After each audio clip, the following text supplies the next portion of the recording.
Paris Première, ils sont derrière moi, ils sont d'accord sur rien, mais prêts à débattre de tout. Zemmour et Nolo, c'est l'émission qui donne du temps au débat et à la politique. Saison 7, épisode 4, sommaire. Nous reviendrons le temps du match sur ce qui s'est passé cette semaine. Le livre surprise du général de Villiers qui raconte son divorce avec le président Macron, du jamais vu dans la Grande Muette. Et puis bien sûr le verdict du procès Mera, un verdict qui divise. Donald Trump, un an déjà. Pour en parler, les journalistes Bernard Guetta et Sylvain Sipel. Comment convaincre les téléspectateurs de ne pas zapper quand on s'apprête à recevoir une des figures du quinquennat Hollande, un quinquennat toujours aussi controversé? Eh bien, ce sera notre défi avec Michel Sapin. Charlie, encore et toujours menacé, nous en parlons avec son ancien directeur Philippe Val. Et puis, il y aura bien sûr la super semaine de Sandrine Saroche et les carnets d'Alba Ventura. Bonsoir, monsieur. Bonsoir, madame. Vous êtes un peu dissipé. Vous avez hâte d'en découdre. Alors, je rappelle à vos ennemis et à tous vos ennemis, et à vos amis aussi, mais là, je dis deux fois et demi, c'est un lapsus assez révélateur, qu'ils peuvent réagir en direct sur les réseaux sociaux avec le hashtag ZenPP. Allez, messieurs, c'est l'heure du match.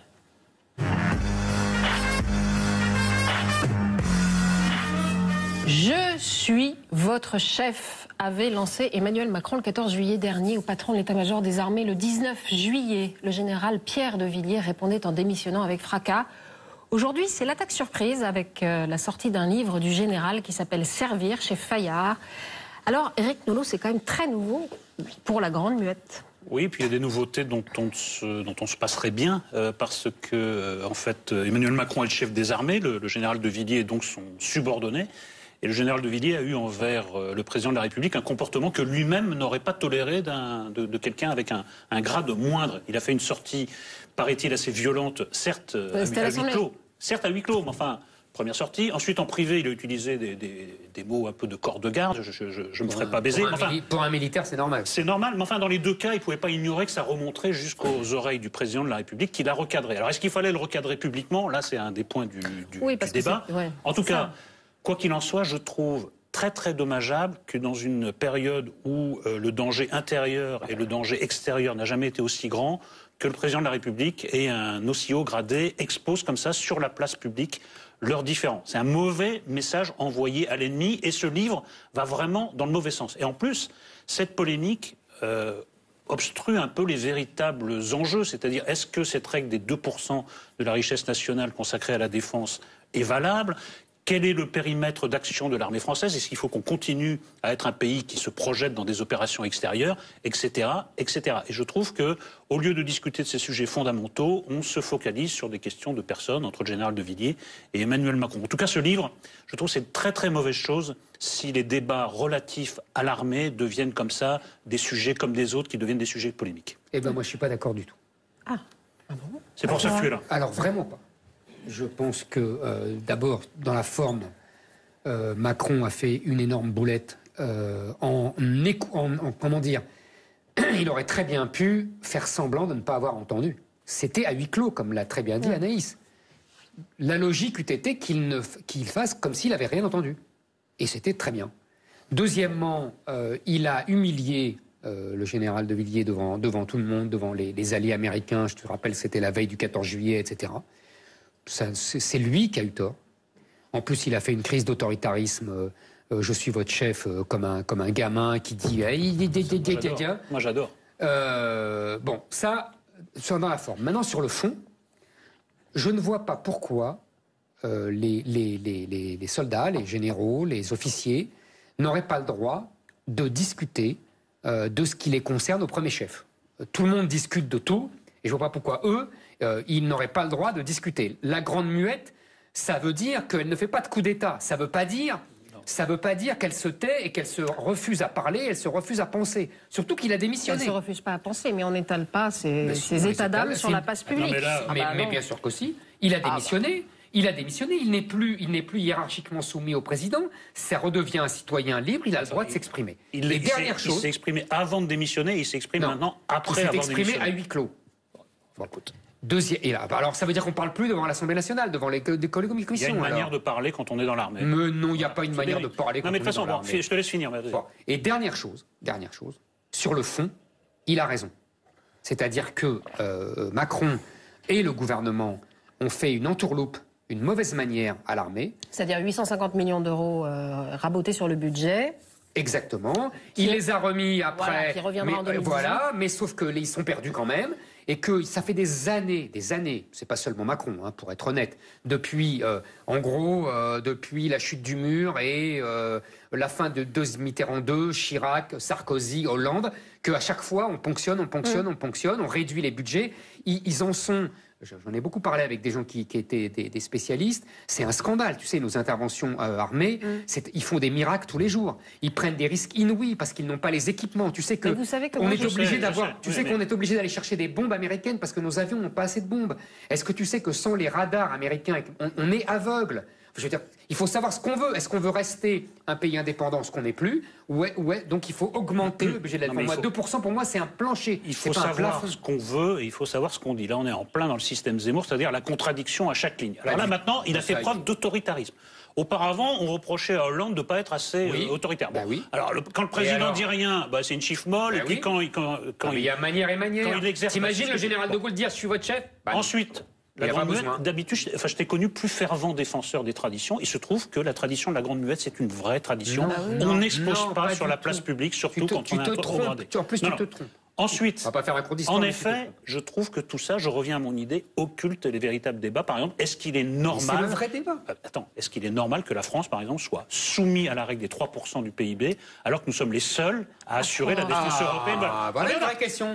Oui, tu l'as beaucoup entendu évoquer dans ce truc. Non, parce que le général de Villiers joue le coup d'éclat et refuse de discuter. Non, c'est les médias qui ne voient que le petit bout de la lorgnette. Là, je suis d'accord, c'est un vrai sujet. Ouais, c'est un vrai sujet. J'ai été humilié, blablabla, le 14 juillet. C'est pas ça le sujet de fond. Le sujet de fond, c'est les 3% du PIB.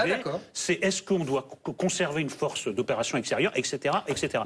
Donc sur le fond et sur la forme, je trouve ça très mal. J'ai lu des extraits. J'ai pas lu le livre, évidemment, j'ai pas eu le temps, mais j'ai lu des extraits. Et il dit une chose très intéressante. Il dit... Nous vivons la fin du monde westphalien, c'est-à-dire la Westphalie, traité de Westphalie, 1648, les États-nations comme fondement du système international. Et les guerres entre États-nations.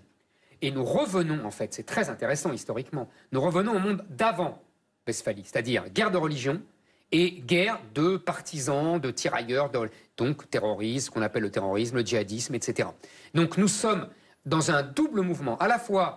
On doit intervenir à l'extérieur, en Afrique en particulier, pour contenir les mouvements djihadistes qui vont se répandre en Afrique. Mais auparavant, tu étais moins enthousiaste sur l'intervention en Afrique. Mais je suis d'accord. Non. Alors que moi, avec quoi? Non, parce que Nolo sait que j'appelle toutes ces interventions humanitaires du néocolonialisme. Mais là, c'est pas pour sauver les populations. Je suis contre la Libye. Ça, oui, je maintiens. Ah oui, mais le Mali, tu étais même contre le Mali à l'époque. Mais pour taper les djihadistes, ça se discute. Tu reviens de meilleurs sentiments, si j'ose dire. C'est pas de l'humanitarisme, ça. Bon. Et deuxièmement, une intervention à l'intérieur. On va avoir besoin de beaucoup à l'intérieur. Moi, je pense beaucoup plus à l'intérieur, mais ça, tu ne l'ignores pas. Vous savez que sur le budget de l'armée, pour clore ce chapitre, moi j'ai des amis qui partent en OPEX et qui vont acheter leurs chaussures chez Decathlon. Voilà. C'est pas qu'il n'y a pas de sujet. C'est pas la manière de le traiter. Préparation extérieure. Voilà, c'est l'heure de notre second match, messieurs. Abdelkader Mera a donc été condamné à 20 ans de réclusion criminelle pour association de malfaiteurs en lien avec une entreprise terroriste. En revanche, la cour d'assises n'a pas reconnu sa complicité dans les 7 assassinats perpétrés par son frère en mars 2012. Alors, ce verdict, Eric, amer mais juste? Le terrorisme en général et le terrorisme islamiste en particulier est une manière de mettre à l'épreuve les démocraties sous tous leurs aspects, et notamment la justice. Et moi, je trouve que la justice, dans cette occurrence, a fait preuve de dignité, n'est pas tombée dans le panneau. Elle a dit 2 choses très simples. Elle a dit, pour ce qui est de la complicité d'associations de malfaiteurs, nous avons les éléments suffisants pour incriminer et condamner à 20 ans de prison Abdelkader Mera.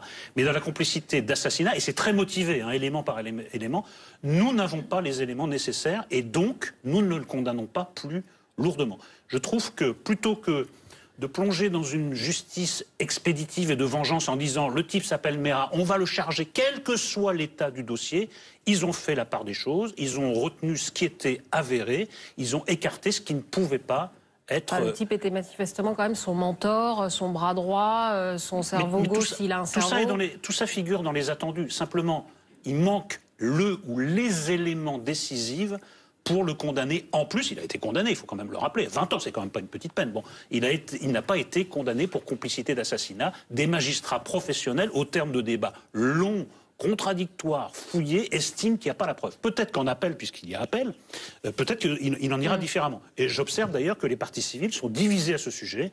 Une partie des partis civils dit que ce jugement paraît logique, paraît cohérent. Une autre partie dit que non, ils n'ont pas trouvé la justice qu'ils attendaient, ils attendent mieux en appel. Moi, je trouve que la justice française a répondu comme il fallait. Parce que la justice américaine, dans le procès Charles Manson, il n'était pas sur les lieux du crime quand Charles Manson, vous vous souvenez, a ordonné à la famille, à ce qu'on appelait la famille, d'aller tuer et assassiner la Sharon Tate, etc. Mais enfin, ils l'ont reconnu coupable de complicité puisqu'il leur avait lessivé le cerveau. Ma chère Anaïs, vous ne m'entendrez jamais prendre la justice américaine comme modèle de la justice tout court, ici ou ailleurs. D'accord. Nolo a posé la bonne question. Et je n'ironise pas. Est-ce que le djihadisme nous met à l'épreuve, j'entends beaucoup cette théorie depuis des années maintenant, et qu'ils font tout ça pour nous pousser à abandonner nos principes démocratiques et libéraux. C'est ça que tu dis en fait. Démocratique. Je dis que ça dépend de juridique, nos états de droit, nos traditions juridiques. Je précise juste une chose. Je ne dis pas que ça fait partie d'une démarche comme ça théorisée. Je dis que dans les faits, ça revient à ça. On l'entend beaucoup. On dit même que c'est théorisé. Oui, on l'entend beaucoup. Moi, je pense que c'est faux. Voilà. Moi, je pense que, au contraire, il se rit de nos pudeurs de jeunes filles juridiques. Moi, je suis avec les gens qui sont mes ennemis, je suis comme Saint-Just, pas de liberté pour les ennemis de la liberté. Donc, je me moque du droit. Mais je me moque complètement du droit. Oui. Complètement. Ces gens-là se moquent du droit. Complètement. Ils n'en ont rien à faire, ils ne connaissent que le droit d'Allah. Donc on s'aligne sur eux. On s'aligne sur eux. Quand on fait la guerre, on fait la guerre. C'est tout. Donc moi, je pense que c'est un scandale, ce procès. Et que ce type-là doit rigoler dans sa barbe, qu'il a fournie. Et nous sommes, une fois de plus, ridicules. Une fois de plus, nos principes nous tuent. Une fois de plus. Je pense que ce que tu appelles avec emphase, et ce que beaucoup de gens appellent avec emphase l'état de droit, va être notre cercueil. Il va nous tuer face à des gens qui ne connaissent que la loi divine, qui sont des fondamentalistes et qui nous extermineront. Sans état d'âme. Ils ne demanderont pas de savoir si tu as respecté telle règle de droit. Enfin, s'il faut s'aligner sur tous les principes de nos ennemis, y compris les pires, on est quand même très très mal barré. Ensuite, je te rappelle que cet état de droit a prononcé 2 condamnations à 20 et 14 ans. On ne peut pas appeler ça du laxisme. On peut appeler... Ils vont pas faire le 2/3, tu sais très bien. Ça va se finir en remise de peine à 10 ans. Non, mais moi je lis pas dans la boule de cristal. Je dis simplement que la justice a été rendue sur la base du dossier, ce qui est la base quand même de la justice telle que nous l'entendons. Tu dis qu'il faut s'asseoir sur le droit. Je te dis que c'est irresponsable comme déclaration. Non, tu ne peux pas t'asseoir sur le droit. Tout simplement, ce n'est pas possible dans les faits et ce n'est pas souhaitable. Vous êtes comme un peu Manuel Valls, en fait, qui dit qu'il aurait aimé qu'il y ait au moins un acte de complicité idéologique et que c'était très ténu à prouver, effectivement, mais que tant qu'à faire... Je vais te dire quelque chose, je ne crois pas dans le droit. Non, mais c'est ça le problème. Moi, je suis comme Marx. Le droit est le produit d'un rapport de force sociale à un moment donné, à une époque donnée. Ah ben oui. Donc tout ça, c'est du baratin. Non. Les lois sont là pour être respectées, tu le rappelles chaque semaine. Sont interprétées chaque... Ah oui. Les juges interprètent tout. Lis les attendus du procès, tu verras que c'est extrêmement motivé, qu'ils ont vraiment... Comme d'habitude. Non, mais qu'ils ont vraiment essayé de trouver et qu'ils n'ont pas trouvé l'élément décisif. Moi, je tiens à l'état de droit. S'ils avaient voulu, ils auraient trouvé. Je tiens à une... Non, mais je bien tiens sûr qu'aussi. Il y a une justice il y a tout le droit à la française. Je te dis... sais pas où tu veux revenir à la loi du talion, je sais pas quoi. Mais en l'occurrence, oui. Oui, enfin, c'est ridicule. Non, c'est pas ridicule. Alors, il y a d'autres choses qui doivent être respectées, c'est le temps de parole. Et là, vous êtes à peu près, non pas du tout. En fait, vous avez 5-28. Non mais jamais, ça n'arrivera jamais. Donc tu peux la compter chaque semaine. Mais parce qu'il est beaucoup plus synthétique que moi. C'est vrai. Voilà, donc c'est tout. C'est un hommage qu'il faut lui rendre. Merci messieurs. On passe maintenant à notre premier grand débat spécial un an de Trump.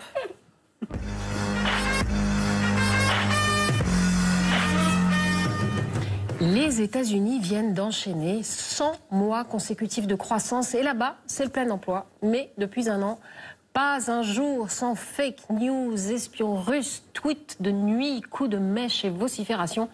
Quel est le vrai bilan du président Trump un an après? Avant de recevoir les journalistes Bernard Guetta et Sylvain Sipel, voyez Trump déchiffré. C'est un sujet de Dimitri Kefelec.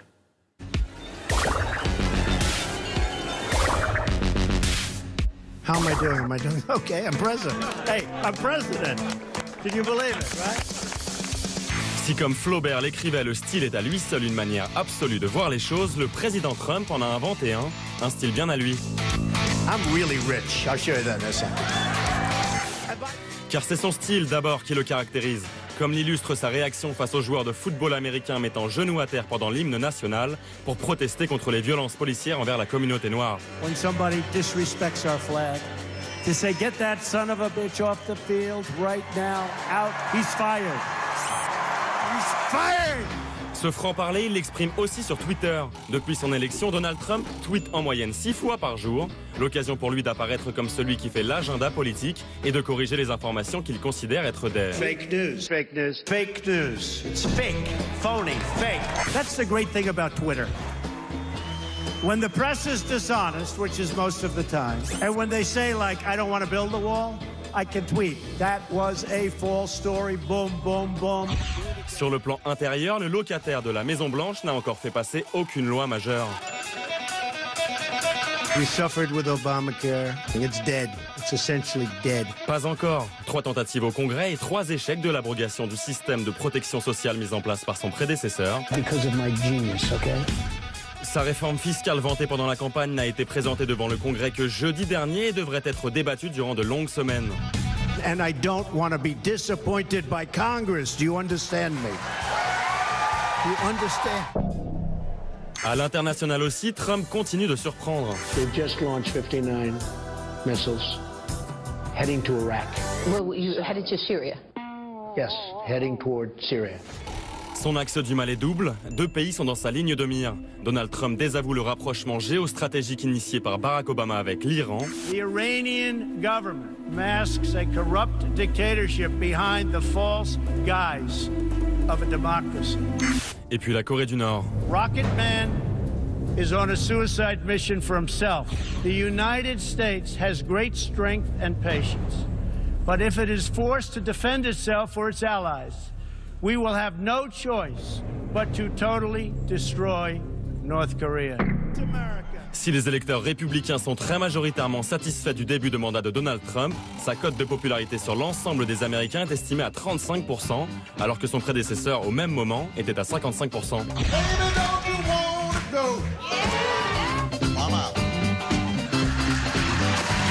Alors attention, équation. Un style explosif, plus des réformes controversées multipliées par 1091 jours de présidence restants, égale combien de controverses pour le président Trump? Voici Bernard Guetta et Sylvain Sipel.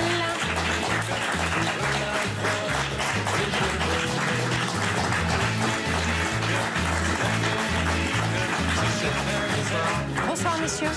Bonsoir, on vous a mis Jodassin pour vous entraîner un peu. Bonsoir Bernard Guetta, vous êtes éditorialiste notamment sur France Inter, fin spécialiste de la chose géopolitique. Et vous publiez un livre remarquable dans l'ivresse de l'histoire chez Flammarion, qui sont en fait vos confessions d'un enfant du siècle dans un siècle un peu traumatisé géopolitiquement. Bonsoir monsieur, vous êtes Sylvain Sipel, vous avez été longtemps correspondant à New York pour le journal Le Monde et vous connaissez bien aussi l'Amérique et ses états d'âme. Alors, messieurs, Trump, c'est un bon président? Qui commence? Je laisse l'honneur à Sylvain. Je vais répondre assez brièvement, non. Voilà, alors, Bernard Guetta. C'est le contraire d'un bon président. C'est une catastrophe sur pattes. Une catastrophe sur pattes aussi bien à l'intérieur que sur la scène internationale. Et pour ma part, c'est ce qui me préoccupe le plus. En un an, en vérité, c'est pas en un an, puisqu'il n'a pris ses fonctions qu'à la fin du mois de janvier dernier. Ouais. Donc en fait, en 9 mois, quelque chose comme ça. Il a, comme le disait très très bien le journal La Croix hier, totalement déboussolé le monde. Le mot est très très bien choisi, parce qu'il est totalement synthétique. Et déboussoler le monde, ça veut dire entre autres, sérieusement ébranlé l'Alliance Atlantique, c'est-à-dire l'alliance entre les États-Unis et les pays européens, une alliance qui, depuis la fin de la Deuxième Guerre mondiale, défendait l'ensemble des démocraties. Il a sérieusement ébranlé, parce qu'il n'est pas encore totalement cassé, le compromis nucléaire avec l'Iran, sans rien proposer d'autre. Parce qu'après tout, bon, il refuse ce compromis, très bien. Il a refusé de le valider comme tous les 90 jours, mais il l'a pas dénoncé complètement. C'est ce que je disais, voilà, sérieusement ébranlé, mais pas encore cassé, mais très très sérieusement ébranlé, sans rien proposer d'autre. Parce que, bon, encore une fois, vous voulez le casser, mais pourquoi? Pourquoi? Et on peut continuer comme ça. L'exemple le plus frappant étant l'abîme entre les déclarations du candidat Trump à propos de la Chine et ce qui se passe aujourd'hui.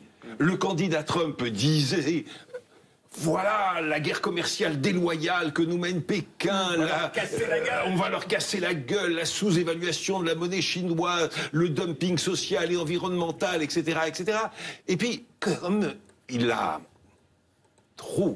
vraiment trop fricoté avec les Russes pour pouvoir être élu, pour pouvoir ridiculiser son adversaire, Madame Clinton, eh bien, aujourd'hui, il ne peut plus réaliser ce rapprochement avec la Russie qu'il ambitionnait, et il est obligé d'aller à Canossa complètement avec la Chine. Mais je laisse la parole à Sylvain. Je veux juste ajouter un point, c'est que, au fond, il n'est pas président. C'est-à-dire qu'il ne préside pas. Il ne préside pas de manière volontaire. C'est-à-dire que ce qu'il a en tête ne consiste pas à présider le pays et à fixer un cap. Bien sûr, il préférerait, par exemple, abolir ce qu'ils appellent Obamacare, c'est-à-dire la loi de sécurité sociale qui a été votée sous Obama. Il préférerait que ça ait lieu, parce que ce serait un succès. Mais c'est pas, si ça n'est pas élu, tant pis. Ce qui compte, et il n'a que ça en tête, c'est pour ça qu'il tweete quotidiennement, c'est continuer de parvenir à mobiliser son camp. Parce que c'est comme ça qu'il a pu être élu. Il s'est fait élire comme ça. C'était un peu miraculeux, mais il y est parvenu. Il y a eu un alignement d'étoiles, mais il a eu lieu. Mais c'est ça la véritable et en question. réalité, il ne pense qu'à ça. Tout ce qu'il fait est soumis à cet impératif. Et il pense qu'il peut répéter ce succès-là. C'est-à-dire que, jusqu'à présent, il faut reconnaître que son camp ne le lâche pas. Enfin, les dernières élections... Son camp ne le lâche pas. Les dernières élections... Non, hier, il a perdu en Virginie. Ouais, honnêtement, dans le New Jersey, Clinton avait gagné et il était attendu qu'il perde. Il était attendu qu'il perde. On verra ça pour les élections de... Donc, de ce point de vue-là, il ne pense qu'à ça.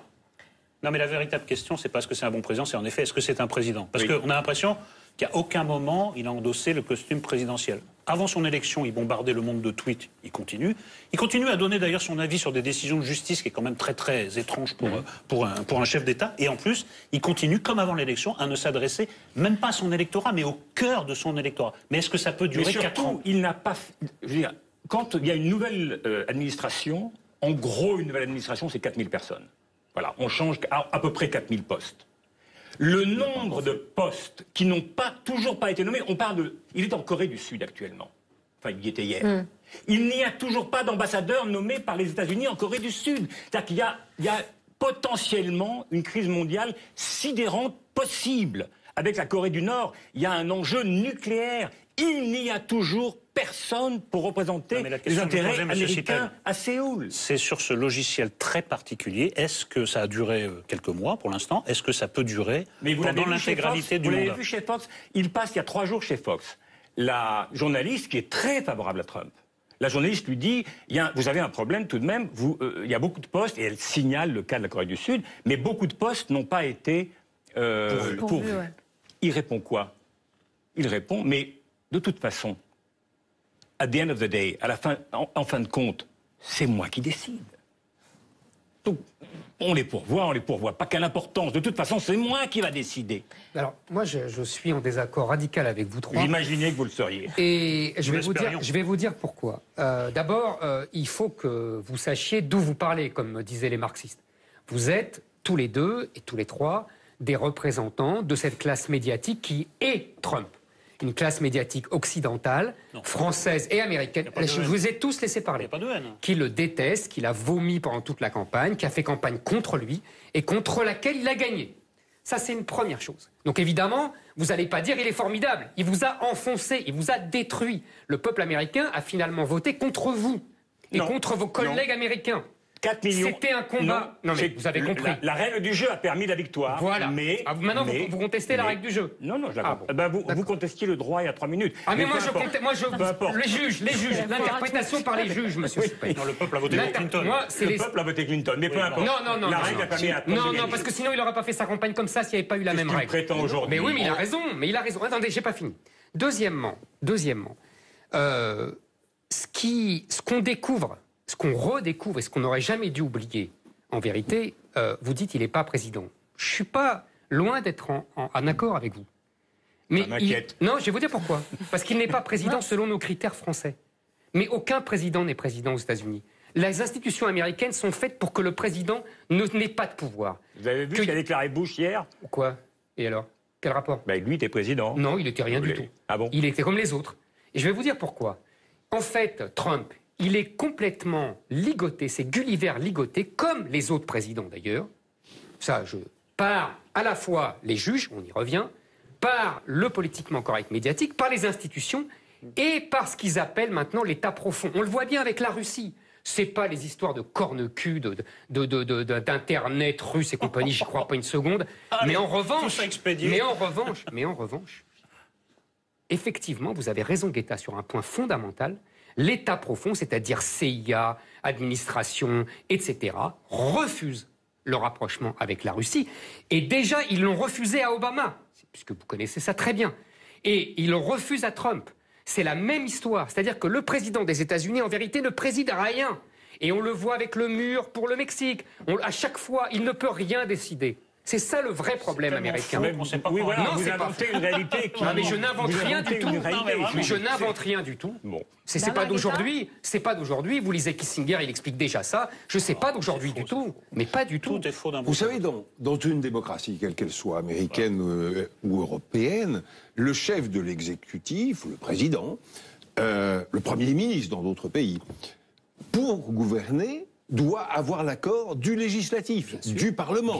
C'est-à-dire que si le Parlement ne débloque pas un budget, par exemple, eh bien effectivement, le chef de l'exécutif ne peut pas gouverner. C'est pour ça que la Ve République prévoit ce système-là qui donne à Macron une majorité absolue, qu'il n'y a pas aux États-Unis. C'est pour ça que je parlais d'institutions. Si j'ai tout à fait raison, laissez-moi poursuivre. Donc il n'y a aucune situation particulière aux États-Unis avec M. Trump aujourd'hui. C'est ce que j'ai dit. Au Congrès, pourtant dominé très largement par son parti, par les Républicains. Il y a de tels désaccords avec lui, que ces grands projets annoncés pendant la campagne n'avancent pas. N'avancent pas, sauf un. Et ça, c'est très très intéressant. Parce que la réforme fiscale, l'un dans l'autre, elle va passer. Elle va passer après d'âpres négociations, etc. Et elle va aboutir, entre autres, à ce que l'impôt sur les sociétés, qui est aujourd'hui de 35% aux États-Unis, soit réduit vraisemblablement à 20%. Ça peut être 18 ou 22%, enfin bon, peu importe. Vraisemblablement autour de 20%. C'est-à-dire que cet homme qui s'était présenté comme le défenseur des chômeurs, des marginalisés, des malheureux, des laissés pour compte de la mondialisation, etc., il n'aura réussi qu'une seule chose. Une baisse d'impôts qui va spectaculairement profiter aux plus riches, particuliers... Société, Guetta, c'est pas pareil. Attendez, non, aux plus riches, particuliers ou entreprises. Particuliers ou entreprises. Les deux. Alors, on peut approuver. Moi, personnellement, je désapprouve totalement. Mais on peut approuver. Mais le bilan de ce président, je pense même au terme de son mandat, ça sera réduction d'impôts pour les plus fortunés. Je me suis bien moqué des laissés pour compte. Et pour le reste, tout part à volo. Et pour le reste, tout par c'est normal, puisqu'il n'a l'accord de son parti républicain contre lequel, je vous rappelle, il a été élu, parce qu'il a pris de force. C'est normal. Mais oui, c'est normal, parce que c'est la seule mesure qu'accepte sa majorité républicainenne. Oui. C'est tout. Non, mais les autres, ils sont en désaccord avec lui. Zemmour, donc vous apportez de l'eau à mon moulin. Mais pas du tout. Il ne peut rien faire d'autre. Mais monsieur Zemmour, c'est pas ça le débat. Mais si, c'est ça. C'est ça le débat. Mais non, je vous parle du bilan politique de cet homme. C'est donc un président très faible. Mais évidemment, comme tous les présidents américains. Comme tous les présidents américains. Mais c'est pas Alors, vrai, non, ça. Non, mais attendez. Bah si, par rapport aux institutions françaises, par exemple, c'est très net. Zemmour nous explique qu'en effet, les États-Unis, c'est pas la Corée du Nord. Non, qu'il c'est faut, pas la France. qu'il faut C'est pas gouverner avec des contre-pouvoirs. C'est quand même la base de toutes les grandes démocraties. La première chose. Deuxième chose, je n'ai aucune haine pour Trump. Je constate qu'au bout de quelques mois, il est incapable de construire même un mur et il est incapable même de détruire l'Obamacare. Donc rien du tout. Bon, donc moi je souhaite mieux pour les États-Unis. Mais moi je pense autre chose. Non mais je dis simplement que d'un point de vue français, toute cette histoire avec la Russie, c'est pas des histoires de corne-cul. D'abord, c'est une affaire d'État extrêmement grave et ça peut avoir des conséquences pour nous. Parce que ce qu'est en train de faire Trump, à force de fricoter avec la Russie, c'est de remettre en cause des choses fondamentales comme par exemple la protection de l'OTAN envers les anciennes républiques soviétiques, qui étaient quand même sanctuarisées. Il n'était pas question que la Russie puisse remettre la main dessus. Il a un discours maintenant beaucoup plus ambigu. Même durant sa campagne. Même durant sa campagne. Et je dis simplement que la manière dont il gouverne, c'est pas seulement une affaire américaine, ça nous affecte, nous, en ce qui concerne la géopolitique, et que je trouve ça très très inquiétant. Et maintenant, il est évident, ça a été documenté par la CIA, tout ce que tu veux, qu'il y a eu ingérence russe dans la campagne présidentielle. Je vais répéter ce que je disais, juste un point, ça me semble vraiment important. C'est-à-dire, si on part de ces prémices que vous venez de définir, vous deux, on pense qu'il cherche à diriger le pays. Il cherche en partie. Mais son jeu, c'est pile je gagne et face tu perds. C'est-à-dire que ce qui compte pour lui, c'est pas tant de faire passer ses projets que de préserver sa base électorale. Mais avec quelles conséquences? Non, mais ils le font en partie, mais ils ont besoin de gouverner. Ça, mais oui, ils ont tous besoin de le faire. Mais la différence, c'est que lui ne fait que ça. Les autres passaient des compromis, cherchaient à manœuvrer. Lui, non. Ce qu'il cherche essentiellement, de temps à autre, il en fait, mais très peu. Ce qu'il cherche à faire, c'est préserver cette base électorale qui lui a permis effectivement de mettre à genoux le Parti républicain, de lui imposer de le suivre électoralement. Voilà. Et il pense que s'il préserve cet électorat qui, pour l'instant, ne le lâche pas, il peut répéter cette opération. Il peut répéter cette opération. Je ne suis pas certain que ça marchera. Les premiers résultats ne sont pas très favorables, mais on ne peut pas exclure qu'ils parviennent. La réponse est exactement dans un an.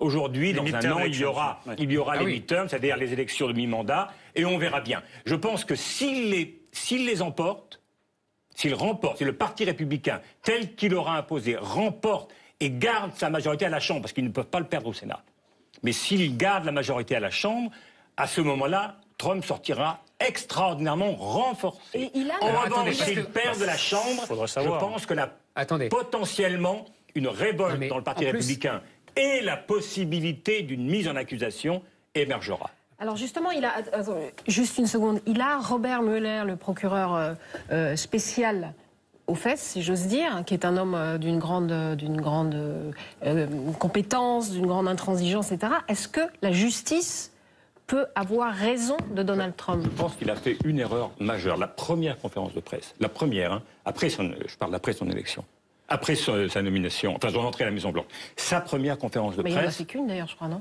Non, il en a fait plusieurs depuis. Ah bon? Il en a fait plusieurs, oui. Sa première conférence de presse, il attaque la CIA, il attaque le FBI. Il a raison. Non mais il a raison, il a tout à tort. fait raison. Je parle pas de ça. C'est ça le problème. Il a peut-être raison, il a peut-être tort, on verra. Mais je pense que si ses conseillers, s'ils avaient parlé avec ses conseillers, s'ils avaient réfléchi à la question, je pense qu'il lui aurait dit qu'il faut peut-être attendre un petit peu, il faut voir comment on le fait. Peut-être tactiquement, vous avez raison. Oui. Sur le fond, je pense que ce sont des gens... Il est avec la CIA et le FBI. Ce sont des gens extrêmement déterminés, extrêmement organisés, Et je pense que s'ils ont la possibilité, ils ne lâcheront pas. Mais comme Nixon. Ils ne le lâcheront pas. Comme Nixon, c'est l'alliance entre l'État profond Nixon est et les tombé parce qu'il médias. avait fait une grave erreur. C'était n'importe quoi, c'était rien Zemmour, d'état. ce que vous appelez l'État profond, c'est la technostructure en France, c'est ça? Mais qui n'a rien à voir avec la technostructure américaine et qui n'a rien à voir avec la puissance de la CIA et du FBI. C'est pas insensé. On dirait que tout ce qui sort sur la place publique vient des cerveaux de la CIA qui inventent des technos. Oui, et des médias.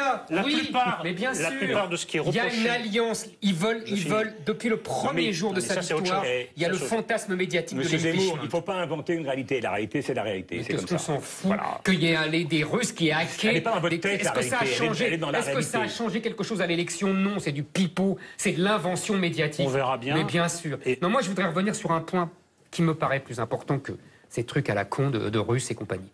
Je pense que vous faites comme si Trump était l'inventeur de l'affaiblissement américain. C'est-à-dire, l'affaiblissement américain, il est depuis bien plus longtemps. Il est de ces folies d'intervention en Irak, en Afghanistan, etc. C'est pas Trump qui l'a fait, mais Trump arrive à un moment où le pays est très affaibli. Il est affaibli à l'intérieur, parce qu'en fait, tout remonte. Il va y avoir... En fait, moi, je vois venir une guerre des races. C'était très intéressant pendant l'été, très, très inquiétant. Il y a une guerre des races, il y a une guerre des minorités. C'est pas nouveau non plus, Eric. Non, ça remonte. C'est pas la même chose. Franchement. Parce que quand le pays est affaibli, ça remonte. Et pourquoi vous disiez Trump tient sa base électorale? Moi, je vais vous dire pourquoi. C'est parce que nous sommes dans une vraie lutte des races. C'est-à-dire qu'il a l'électorat blanc des classes populaires. Et que ces classes populaires blanches se sentent dépossédées de leur pays par la conjonction des minorités intellectuelles et universitaires américaines de l'Est et de l'Ouest, les grands féodaux des GAFA et le dynamisme démographique des minorités. Vous le savez très bien. Donc là, il y a un vrai affrontement et Trump est à la charnière de ça. Oui, ce qu'il essaie de faire, c'est de préserver le ressentiment qui est réel de ces classes paupérisées depuis maintenant une trentaine d'années, et qui sont essentiellement blanches, et qui, au lieu de rechercher le motif de leur propre paupérisation, pensent que tout ça, c'est la faute des Noirs, c'est la faute des immigrés, c'est la faute de... etc. etc. Et pas seulement. Ils sont dépossédés de leur pays, cela étant, il a 4 ans, il a tout de même 4 ans pour essayer, il leur a promis, moi je l'ai entendu à Pittsburgh, il a dit « je vais restaurer la sidérurgie des années 70 ». J'ai été au Michigan, j'ai été en Ohio. Je demandais à ces gens-là, je leur demandais, vous croyez que c'est possible? Ils me disaient, mais évidemment que c'est possible. Il va le faire. Or, il ne va pas le faire, parce que ça n'est pas possible. Mitterrand a fait la même chose en 80. Il peut faire 1 point, 2 points de mieux qu'aujourd'hui, mais il ne fera pas du 100%.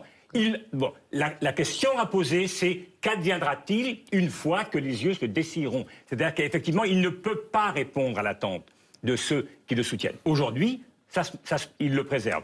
Mais combien de temps il est en mesure de le préserver? Je ne parierai pas sur la longueur. Vous savez, tendanciellement, je suis d'accord sur ce point avec Zemmour, le recul américain ne date pas d'hier et c'est certainement pas de l'élection de Trump. Il date d'au moins la chute du mur et la fin de la guerre froide. Il y a eu un chant du cygne et puis après il y a un affaiblissement. Il date d'au moins... Voilà. L'hyperpuissance, on ne l'a pas inventée. C'est après le chute du mur. Arrêtez de couper tout le monde. Mais je ne coupe pas, vous dites une inexactitude. Je vous reprends gentiment. Ça vous manquait, Bernard Guetta. Vous êtes venu l'année dernière. Terriblement. C'est pour vous que je fais ça. Je reprends donc. Le recul américain date d'au moins la chute du mur et la fin de la guerre froide. Et les problèmes raciaux aux États-Unis ne se jamais arrêté, tout simplement. Il y a eu des progrès considérables dans l'intégration des Noirs au moment du mouvement des droits civiques, les années 60, les frères Kennedy, etc. Mais le problème est toujours sur la table, absolument pas résolu. Alors là, il y a une question qui se pose.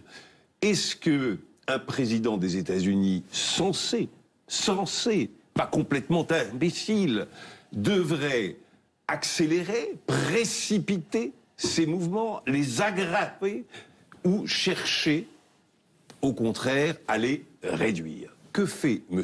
Trump?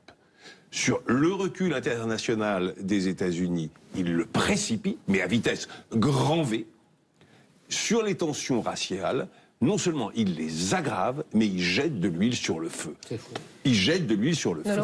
En ce sens, juste une phrase. En ce sens, cet homme non seulement est une catastrophe ambulante, non seulement est un imbécile dramatique, mais il est un danger pour son pays et la stabilité internationale. Ce n'est pas jeter de l'huile sur le feu que de dire à Charlottesville qu'il y a des extrémistes des deux côtés.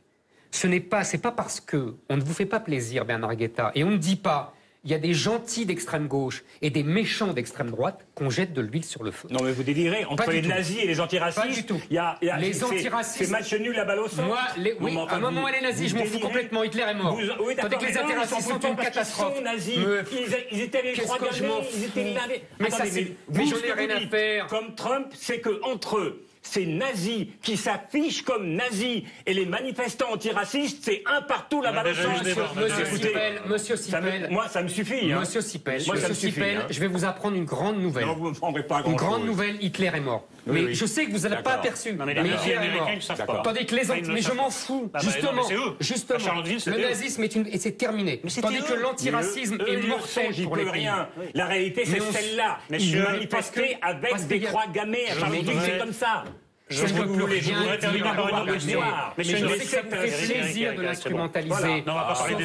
C'est les antiracistes et c'est l'extrême gauche qui empêche tout le monde de parler et qui. Mais oui, mais je le sais. Ici comme aux États-Unis. Messieurs, comme il reste une minute, je voudrais terminer par une autre question. Est-ce que, alors, il fait un pari, Trump, il fait 2 paris. Il dit que le cœur de son électorat peut peut-être sauver à la fois son premier mandat et peut-être lui assurer un deuxième mandat. Absolument. Oui, est-ce qu'il peut être aussi sauvé par l'absence de meneurs démocrates, de figures démocrates? Pour l'instant, on a l'impression que l'opposition... Oui, bien sûr, sauf que la politique quand même a horreur du vide. Et logiquement, dans les mois qui viennent, on devrait voir apparaître 2, 3 concurrents. Je ne sais pas. Je dis simplement logiquement parce que la politique a horreur du vide. Personne n'a vu Obama apparaître avant 1 an et demi. Il est apparu, il a émergé. Aujourd'hui, il y a tout un bilan qui est en train de se faire à l'intérieur du Parti démocrate sur l'échec de Clinton. Bon, par exemple, il y a eu une bataille féroce en Californie, il y a 3 mois à peu près, au moment des élections internes au Parti démocrate californien. Et le cœur du parti, le parti traditionnel, a gagné. La gauche a accusé le parti traditionnel d'avoir truqué les chiffres, etc. Ils ont gagné, sur 3000 votants, ils ont gagné au Congrès par 60 voix d'écart, ce qui n'était pas grand-chose, etc. Donc il y a une bataille interne très importante actuellement à l'intérieur du Parti démocrate. Tout le monde attend le résultat des midterms. Franchement, tout le monde attend ça. Je pense que si jamais le Parti démocrate l'emporte, à ce moment-là se posera la question de qui pour nous représenter. Et Zuckerberg? Non, mais il y a plusieurs... Non, je pose une question. Moi, je croirais plutôt à une renaissance, un redémarrage du Parti démocrate sur des bases de gauche traditionnelle, je veux dire de gauche ouvrière, de gauche sociale. On a vu ça en Grande-Bretagne avec Monsieur Corbyn, et on a vu ça pendant les primaires démocrates avec Monsieur Sanders, qui, contrairement à Hillary Clinton, est toujours en course. Oui, mais un peu âgé quand même. Mais en ce moment, la bataille du Parti démocrate, c'est la même discussion que dans tous les pays de gauche de l'Occident. Les électorats sont en ce moment en quête de vieux sages au grand cœur. Oui, c'est vrai, mais vous avez le même problème que dans tous les pays occidentaux. C'est-à-dire que l'électorat populaire est complètement diversifié et que les questions ethniques et religieuses ont complètement fait péter la solidarité de classe. C'est pour ça que les vieux sages au grand cœur peuvent réconcilier tous ces courants. Les électorats sont en quête de vieux sages au grand cœur. Merci pour cette conclusion, Bernard Guetta. Merci Sylvain Sipel d'être venu, d'être passé nous voir. Je rappelle le titre de votre livre, Bernard Guetta, dans l'ivresse de l'histoire chez Flammarion. Vous restez avec nous, car voici l'heure d'Alba Ventura, qui elle aussi est un peu dans l'ivresse de l'histoire avec ses carnets. Alba, allez, venez, c'est à vous. Bonsoir Alba. Bernard Guetta, Sylvain Sipel. Dans un instant, nous recevrons Michel Sapin et puis nous recevrons aussi Philippe Val pour évoquer avec lui les nouvelles menaces contre Charlie Hebdo. À tout de suite. Et voilà comment, en fait, le 14 juillet, avec Trump en guest star, s'est en fait imposé à Emmanuel Macron. Alors, comme vous pouvez l'imaginer, comme on est au mois de novembre, eh bien c'est en ce moment qu'est organisé le 14 juillet de l'année prochaine. J'ai pas le bras assez long, dommage, pour savoir qui sera le pays invité le 14 juillet prochain, mais je sais que l'Élysée aimerait que dans le défilé militaire, il puisse y avoir des démonstrations un peu spectaculaires.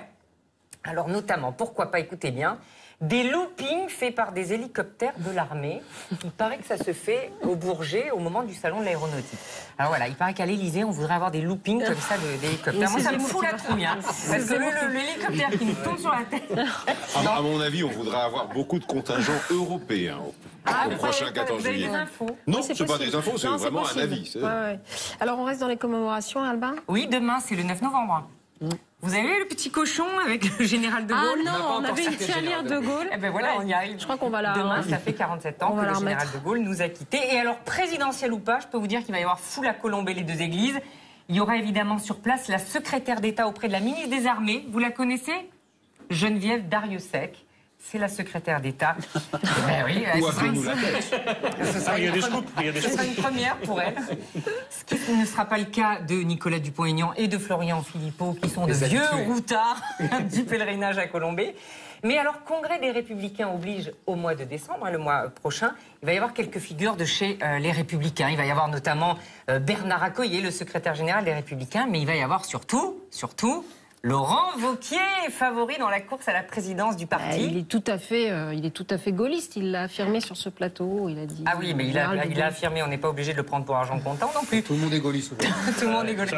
Non mais alors, Laurent Wauquiez, il a lu surtout le rapport de la refondation des Républicains. Vous savez, c'est ce rapport qui a été rédigé après la consultation de tous les militants, de tous les adhérents pour reconstruire le parti. Et alors, je peux vous dire que les références au gaullisme, ils sont assez nombreuses. Il y a 80 pages dans ce rapport. Lorsqu'on demande aux adhérents LR, pour vous, la droite doit-elle être essentiellement... Alors, ils répondent à 49% réformatrice, libérale à 36%, et quand même, à 33%, elle doit être gaulliste. Voilà. Alors maintenant, c'est l'heure de votre bonus. Mon bonus, on le doit cette semaine à Marine Le Pen, qui s'est un peu emmêlée les pinceaux avec ses adhérents, elle aussi. Est-ce que vous vous souvenez, lors de l'émission politique, il y a environ 15 jours sur France 2, elle avait avancé le chiffre fracassant de 100 000 adhérents. Tu parles. Alors ça lui avait valu des moqueries de la part de ses détracteurs et notamment des amis de Florian Philippot. Ils avaient crié à l'arnaque et sur les réseaux sociaux, ils avaient dit bah, même pas 40 000 adhérents. Alors 40 000 ou plus, en tout cas pas 100 000. Et Marine Le Pen a corrigé toute seule dimanche, c'était sur France 3. Les adhérents, ils sont combien au Front National aujourd'hui? Oh, ils sont plusieurs dizaines de milliers, je peux pas vous dire. On dit 40 000, est-ce que c'est un chiffre qui vous paraît... Non, c'est plus que ça. Mais enfin, le sujet n'est pas vraiment là. Là, non, tout de suite à la seconde, je peux pas vous dire. Bon, allez, 42 000. Non, le pic avait été atteint en vérité en avril-mai. Il y avait 65 000 adhérents au Front National avant l'élection. Depuis, il y a eu beaucoup de défections, des gens qui n'ont pas renouvelé. Il y a même eu des retours de cartes. Environ 1000 cartes retournées après le débat, entre le mois de mai et le mois d'août. C'est beaucoup, 1000 cartes retournées, parce qu'il faut quand même faire la démarche de renvoyer sa carte et ça montrait effectivement la grande... Elle devrait peut-être arrêter la télé pour voir si ça remonte les adhésions. Là, les dernières interventions, c'est pas très heureux quand même, c'est pas très brillant. Alors messieurs, nous arrivons au climax de cette émission, avec ce brillant débat bien sûr. C'est l'heure de la question d'Alba. Est-ce qu'on peut s'enfuir? Tremblez messieurs. Non, ma question, elle est assez simple. J'en profite parce que j'ai deux experts de Trump ici. Et je m'interrogeais sur les relations de Trump-Macron. Est-ce qu'en fait, c'est l'entente cordiale, c'est la guerre froide? Je vais dire ça vulgairement. C'est faux d'herche entre deux? Ah oui, complètement. Complètement. Macron a fait ce qu'on appelle à la bourse acheter à la baisse. Trump était complètement isolé sur la scène internationale et Macron lui tend la main, l'autre est perdu de reconnaissance.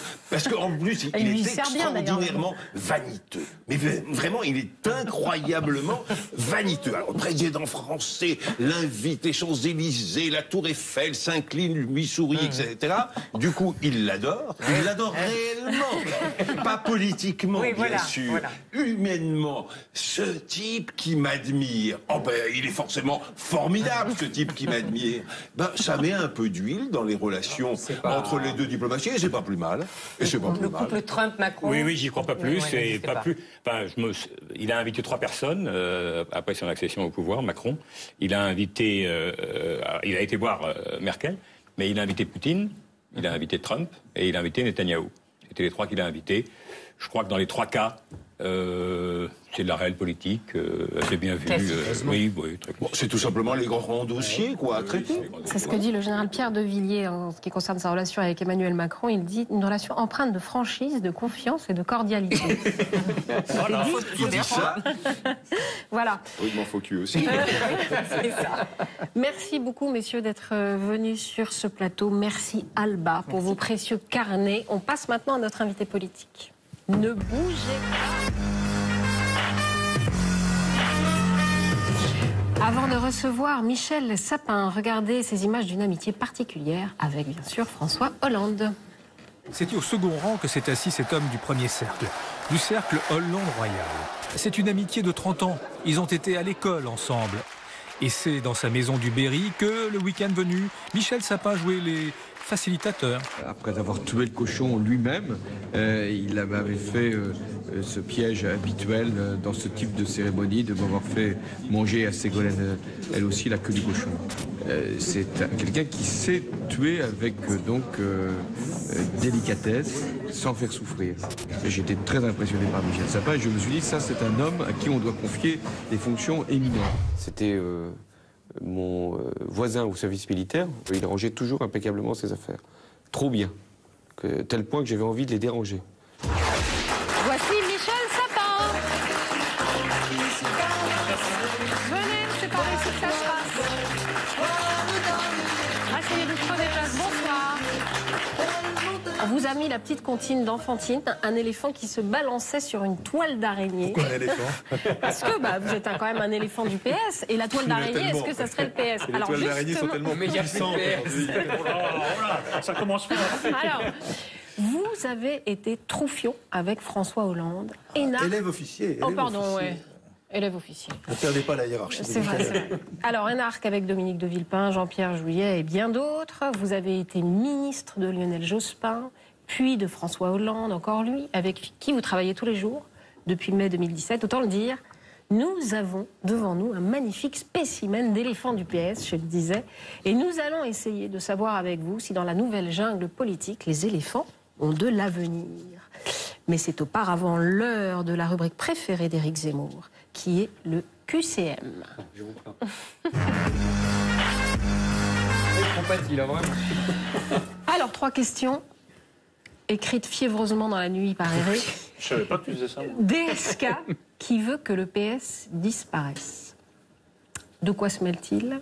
Ou alors, il est resté lucide? Ou alors, le PS a déjà disparu? Ou alors, le PS n'est pas mort, et d'ailleurs il est déjà revenu en 2012, après l'affaire DSK. 4e. Ah. Vous êtes sincère, là? Oui, même si c'est plus grave. Ah, d'accord.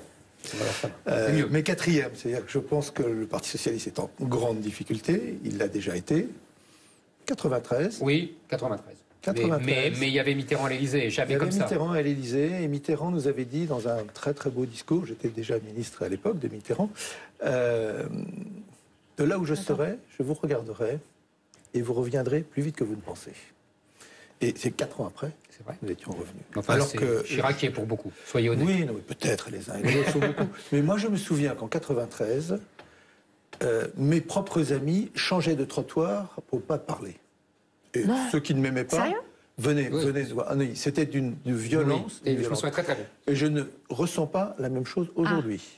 Une page est tournée pour les gens, ils ont fait un autre choix, mais ils n'ont pas fait ça avec une agressivité qui voudrait dire je veux vous voir définitivement disparaître. Après, je le répète. Vous ne croyez pas que c'est parce que la question est réglée, justement. Oui, vous êtes disparu. C'est pas très bon signe ce que vous dites. C'est la résignation. C'est même pas avec ironie ce que je vous dis. Non, c'est franchement. Vous auriez droit. Vous avez le talent de l'ironie. Non, mais je vais vous prendre juste un petit exemple, parce que le débat a eu lieu très récemment sur la question fiscale. Moi, je me suis aperçu que dès qu'on parle d'un sujet qui est très sensible à gauche, qui est celui des inégalités, de l'utilisation de la fiscalité pour lutter contre ces inégalités, qui est quand même le cœur de toute la gauche, les gens vous écoutent. Donc, il y a aujourd'hui une capacité à nous écouter. Nos électeurs, dont 3/4 sont partis chez Macron, 1/4 sont partis chez Mélenchon. Bon, il en est quand même resté un tout petit peu pour Hamon. Vraiment un tout petit peu. Un tout petit peu. Ils n'ont pas disparu. Ils n'ont pas disparu. Je vais le dire autrement.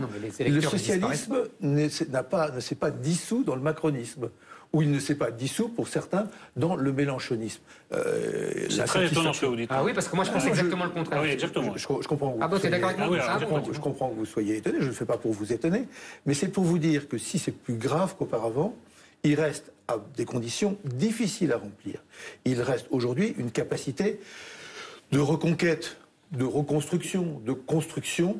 Et cet espace politique qui est fondamental dans la vie politique française, qu'on l'appellera comme on voudra, le socialisme, la social-démocratie, le socialisme de la réalité, le parti du mouvement, enfin on prendra en fonction de l'histoire tout ce qu'on veut. C'est macroniste tout ça. Ah oui, tout ça c'est le macronisme. Quand je regarde... Quand je regarde... d'accord avec moi, c'est inquiétant.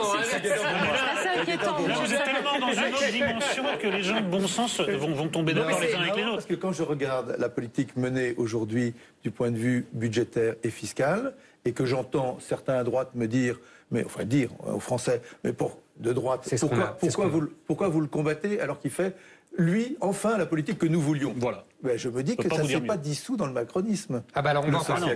Il ne s'est pas dissous dans le macronisme. Parce que c'est une question fondamentale qu'il a posée. Je voudrais discuter de ça avec Non mais je comprends que vous vous accrochiez quand même au totem du PS. Non mais c'est important. Et vous repartez là-dessus. Mais on ne peut pas imaginer qu'on refasse le coup de 93, que dans 4 ans le PS soit en situation de revenir aux affaires. Là, déjà Macron ne dissoudra pas l'Assemblée. C'est pas réaliste. Vous serez d'accord avec moi parce que ce n'est pas ce que je vous ai dit. Oui, mais vous dites qu'on a déjà vu des rétablissements. Là j'ai l'impression que c'est plus grave. Je peux revenir même plus loin. Je pourrais revenir au gaullisme, qui avait, d'un certain point de vue, fait disparaître une bonne partie du socialisme. Je pourrais revenir à d'autres moments de l'histoire. Mais M. Sapin, c'est une très bonne référence. Parce qu'il est mort, la SFIO est morte. Et Mitterrand a fait le PS d'Épinay avec le nom de la gauche. Ça n'avait rien à voir avec la SFIO. Même si le PSA, devenu PSU, existait, mais le socialisme en tant que tel, en tant que valeur, il existe toujours, c'est Macron. En tant qu'espace politique, non. Et Mélenchon pour le pseudo-communisme. Aujourd'hui, me semble-t-il, pour un certain nombre de sujets, on y reviendra, dans le domaine économique et fiscal, non, le socialisme n'a pas disparu. Ça, je voudrais vraiment discuter avec vous. Vous trouvez qu'il ferait mieux de la boucler, DSK? Pardon, le pauvre DSK. Ce qui est terrible chez Dominique, c'est qu'il est profondément intelligent et il est resté aussi intelligent. Et donc, il a des choses à dire qui sont des choses intelligentes. Mais en même temps, il a tellement disparu de son propre chef, une partie de sa responsabilité, du terrain politique, c'est toujours embêtant de voir quelqu'un... Et puis le médium et le message, quoi, c'est ça le problème. Voilà, donc il devrait la fermer, si on peut parler. Si on peut être un peu plus direct. Je ne dis à personne, ferme-la. De même que je n'accepterai pas qu'on me dise, ferme-la. Et parfois, j'entends des gens dire... C'est pas le genre de cette émission. Pas vous. Monsieur Macron, notamment, non ? Ça peut lui arriver, oui. Voilà. Alors, deuxième question. François Hollande, le retour en 2022, une option envisageable ? Une option inenvisageable. Un espoir pour la gauche ou une aubaine pour Emmanuel Macron? Inenvisageable. Même si en politique, il ne faut jamais dire jamais. Et quand je dis inenvisageable, Nicolas Sarkozy je dis avait dit ça aussi. Hein. Oui, mais on est victime du syndrome Sarkozy. D'ailleurs, pas seulement dans ce domaine-là. C'est très juste. Puisque Nicolas Macron Sarkozy lui aussi est victime du syndrome Sarkozy. Mais puisque Nicolas Sarkozy avait dit « jamais je ne reviendrai », puisqu'il est redevenu chef de son parti, puisqu'il a voulu être le candidat de la droite, donc forcément François Hollande va vouloir revenir, bien qu'il dise le contraire, va vouloir être chef du PS. On dit même que c'est lui qui aujourd'hui organiserait, il n'en est absolument rien, et va vouloir être le nouveau candidat. Il faut dire que Giscard aussi a voulu revenir, ça fait beaucoup. Oui, mais lui, il est passé par l'Auvergne. Oui, mais il a repris l'UDF, je m'en souviens très bien. C'est vrai, mais il est passé par l'Auvergne, il est passé par... Mais est-ce que vous souhaitez ce retour? C'est ça aussi la question. Non, la réponse est non, je ne pense pas que ce soit... Ce n'est pas son rôle politique. Je pense que Alors, quel est son rôle politique, là? Oui, je pense que François Hollande a encore un rôle politique, mais pas un rôle en termes de reconquête d'un pouvoir, de quelque nature qu'il soit, que ce soit un pouvoir partisan ou que ce soit un pouvoir au sein de la République. Ça n'est pas, me semble-t-il... Qu'est-ce qui reste? Il vous a embauché pour sa fondation, d'ailleurs. Embauché, j'aime pas trop le terme parce que. Mais il a droit à 7 collaborateurs. Et la fondation, ça n'est pas exact. Donc parce que non, dans son cabinet, un mot pour que les choses soient claires. Il y a une fondation, elle fonctionne de manière totalement apolitique, avec un conseil d'administration totalement neutre et qui fait des choix neutres pour soutenir tel ou tel projet. Et puis il a par ailleurs, parce qu'il l'a voulu, organiser, clarifier les moyens dont dispose un ancien président de la République. Ce n'était pas le cas jusqu'à présent. Certains avaient un peu abusé, si je puis dire, de cette situation incertaine. C'est bien 7 incertaine. collaborateurs. Et donc, Sarkozy. Donc il y a 7 collaborateurs, dont 4 dits dans le jargon administratif de catégorie A. Je fais partie de ces 4. Vous n'avez pas répondu à ma question. Si ce n'est pas le pouvoir partisan, si ce n'est pas le pouvoir politique, qu'est-ce qui reste? Quand on s'est battu toute sa vie, je crois avec beaucoup de sincérité, personne ne peut faire... on peut critiquer tel ou tel aspect de sa politique, en trouvant trop à gauche ou pas assez à gauche. Ça peut arriver.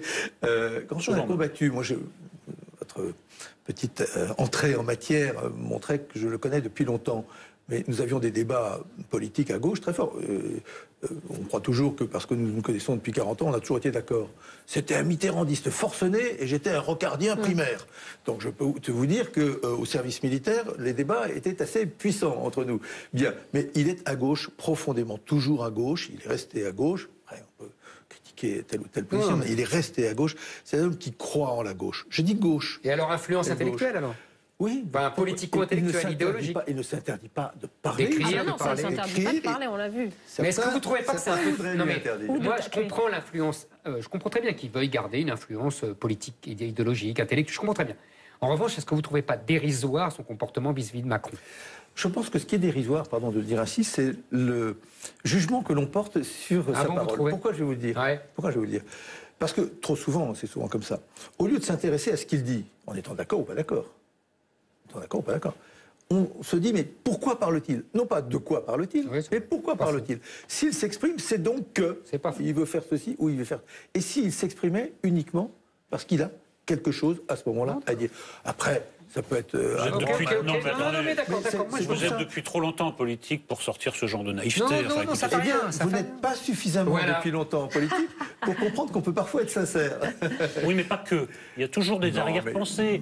Il s'exprime depuis l'étranger, c'est même pas anodin. Ce qu'il dit à un moment... C'est un argument depuis l'étranger, pardon de le dire. Non, moi c'est un argument qui a été utilisé par les uns et par les autres. Oui, moi j'y tiens beaucoup. Oui, et ensuite, moi je le crois totalement. Et ensuite, il se trouve qu'il s'est exprimé après avoir reçu lui-même quelques piques de la part de Macron. Donc, le côté... Donc vous reconstruisez le truc et vous dites, puisqu'il a été piqué par Macron, donc il veut piquer Macron. Ça n'exclut pas la sincérité, mais je pense qu'il y a autre chose. Donc, je retiens, ça n'exclut pas la sincérité.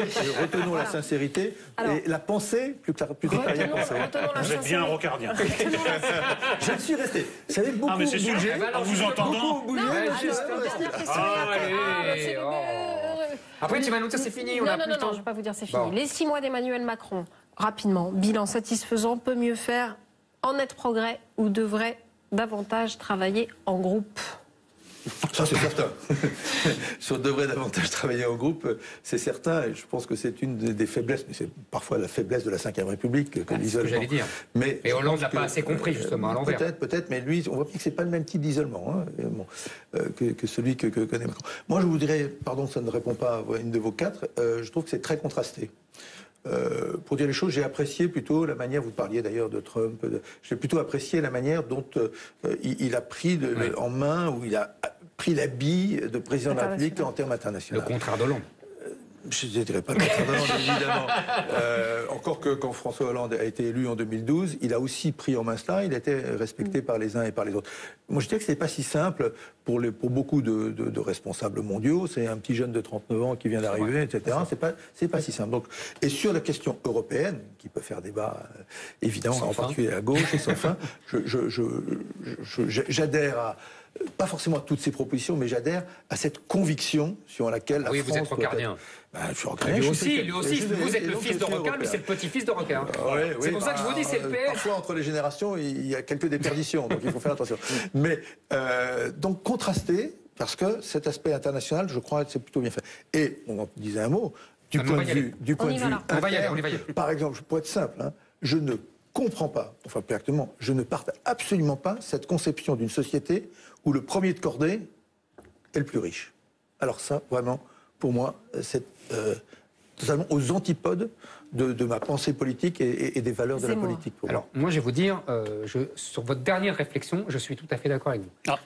Non, mais c'est vrai. C'est comme dirait Régis Debray, le type même de la société protestante. C'est pas du tout la société française où on peut être un premier de cordée parce qu'on est un grand écrivain, un grand intellectuel. Victor Hugo n'était pas le plus riche et c'était le symbole de la France de la fin du 19e siècle. Donc là-dessus, je suis d'accord avec vous. En revanche, sur le fond, parce que je lis ce que vous écrivez, c'était très intéressant. Vous faites une critique globale de la politique fiscale du gouvernement. En gros, vous me dites, vous m'arrêtez si je me trompe. Si vous caricaturez, oui. Voilà, il y a 3 grandes mesures. Il y a la suppression partielle de l'ISF pour les dividendes et pas pour l'immobilier. Il y a la réduction, la fameuse flat tax de 30%. C'est, de mon point de vue et du point de vue de principe, le plus grave. Bon, ok. Et il y a troisièmement la baisse qui va être programmée de l'IS et qui pour descendre jusqu'à 25%. Pour moi, c'est autre chose. Ah bon, c'est autre chose. Moi, je l'avais mis dans une espèce de trilogie. Oui, pourquoi je vais vous dire autre chose, c'est qu'en plus, c'est moi qui l'ai fait voter. Mais c'est la première chose que j'allais vous dire, vous m'imaginez bien. Ça prouve que vous avez une bonne mémoire. Et non seulement, je le dis... Déjà, j'allais vous mettre en contradiction avec vous-même. Pour vous éviter de me mettre en contradiction, mais parce que j'y crois. Je pense que ça a été une bonne mesure. Mais je ne confonds pas la fiscalité des entreprises et des individus avec la fiscalité des propriétaires d'entreprises. D'accord, j'ai compris. Et trop souvent, moi je me souviens de dîner, je dînais avec des chefs d'entreprise qui me disaient voilà ce qui ne va pas, il y a trop de charges, l'impôt sur les sociétés est trop élevé, en Allemagne il est plus faible, on a des problèmes de compétitivité. Tout ça, je ne veux pas dire que j'accepte tout, mais je comprends parfaitement le débat.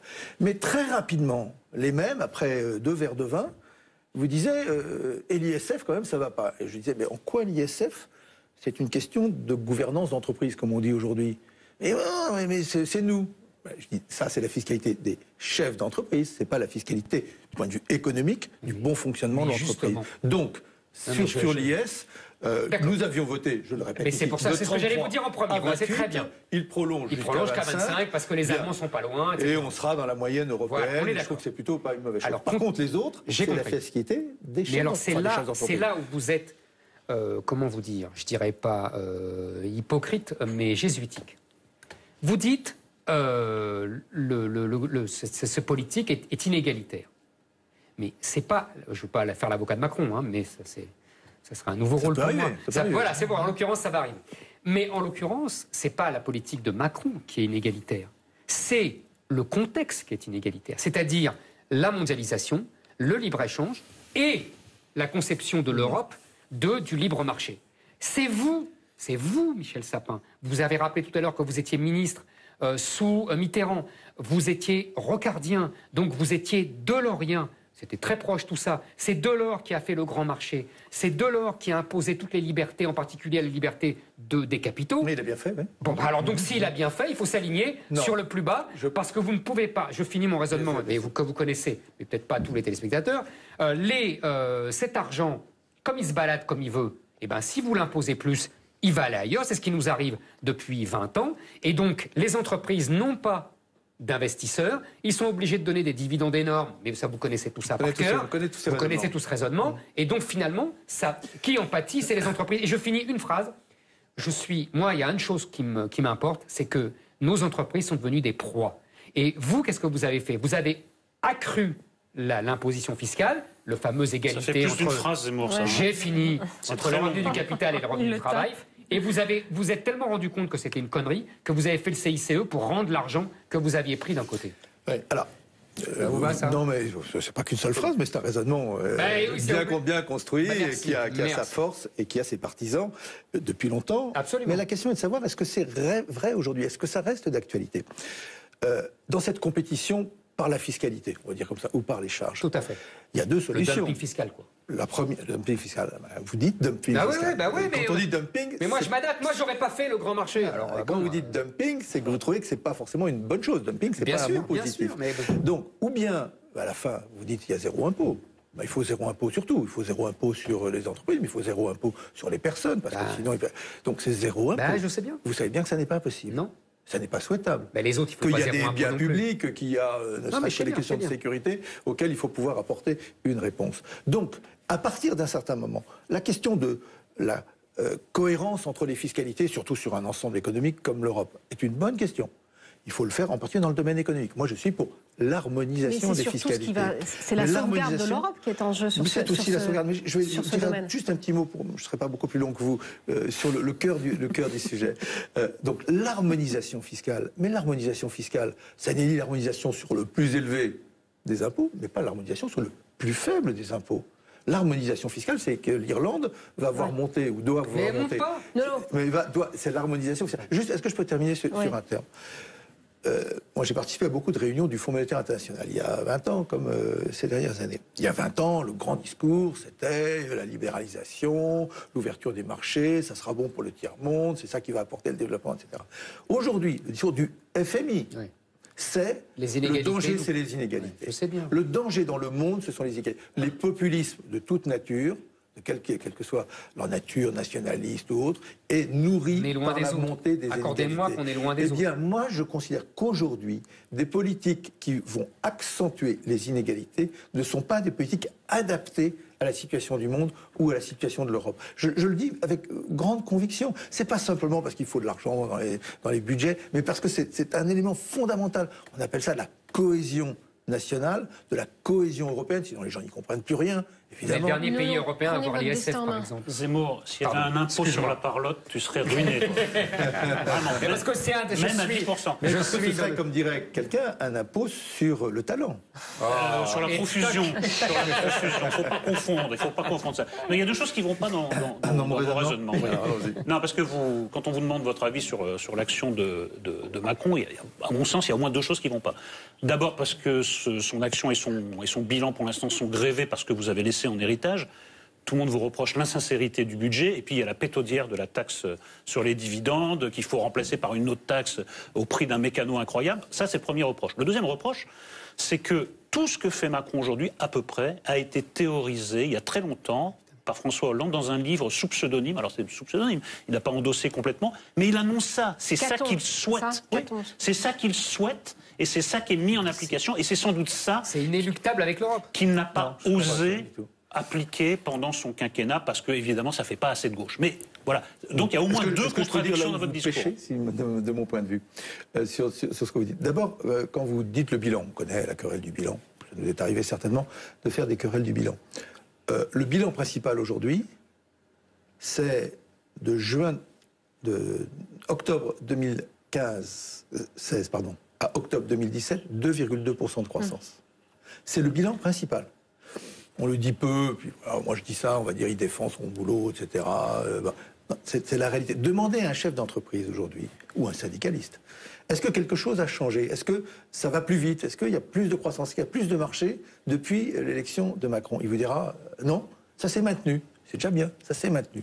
Donc, le vrai bilan, on peut pinailler sur... Le budget, c'est du pinaillage. Non, mais, la taxe sur les dividendes, c'est du pinaillage. Non, je revenais en quelques secondes sur la taxe sur les dividendes. Mais sur le budget, et en particulier la question de l'insincérité, ça a été complètement effacé par le fait qu'à 1,8% de croissance au lieu d'1,5%, peut-être qu'il y aura plus qu'1,8, peut-être 1,9, vous avez 3 à 4 milliards de recettes supplémentaires. Donc s'il y avait une forme d'insincérité, si je puis dire, c'est sur les recettes, parce qu'on les avait sous-estimées. Donc tout ça, c'est balayé. Ils ont eu tort. Vous êtes puni là où vous avez péché. Vous n'auriez pas voté la fin du septennat, et bien Hollande en aurait profité. Oui, je ne sais pas. Mais bon, et puis sur la taxe sur les dividendes, c'est un débat juridique et technique, je comprends. Non, vous aviez une question sur le Paradise Paper.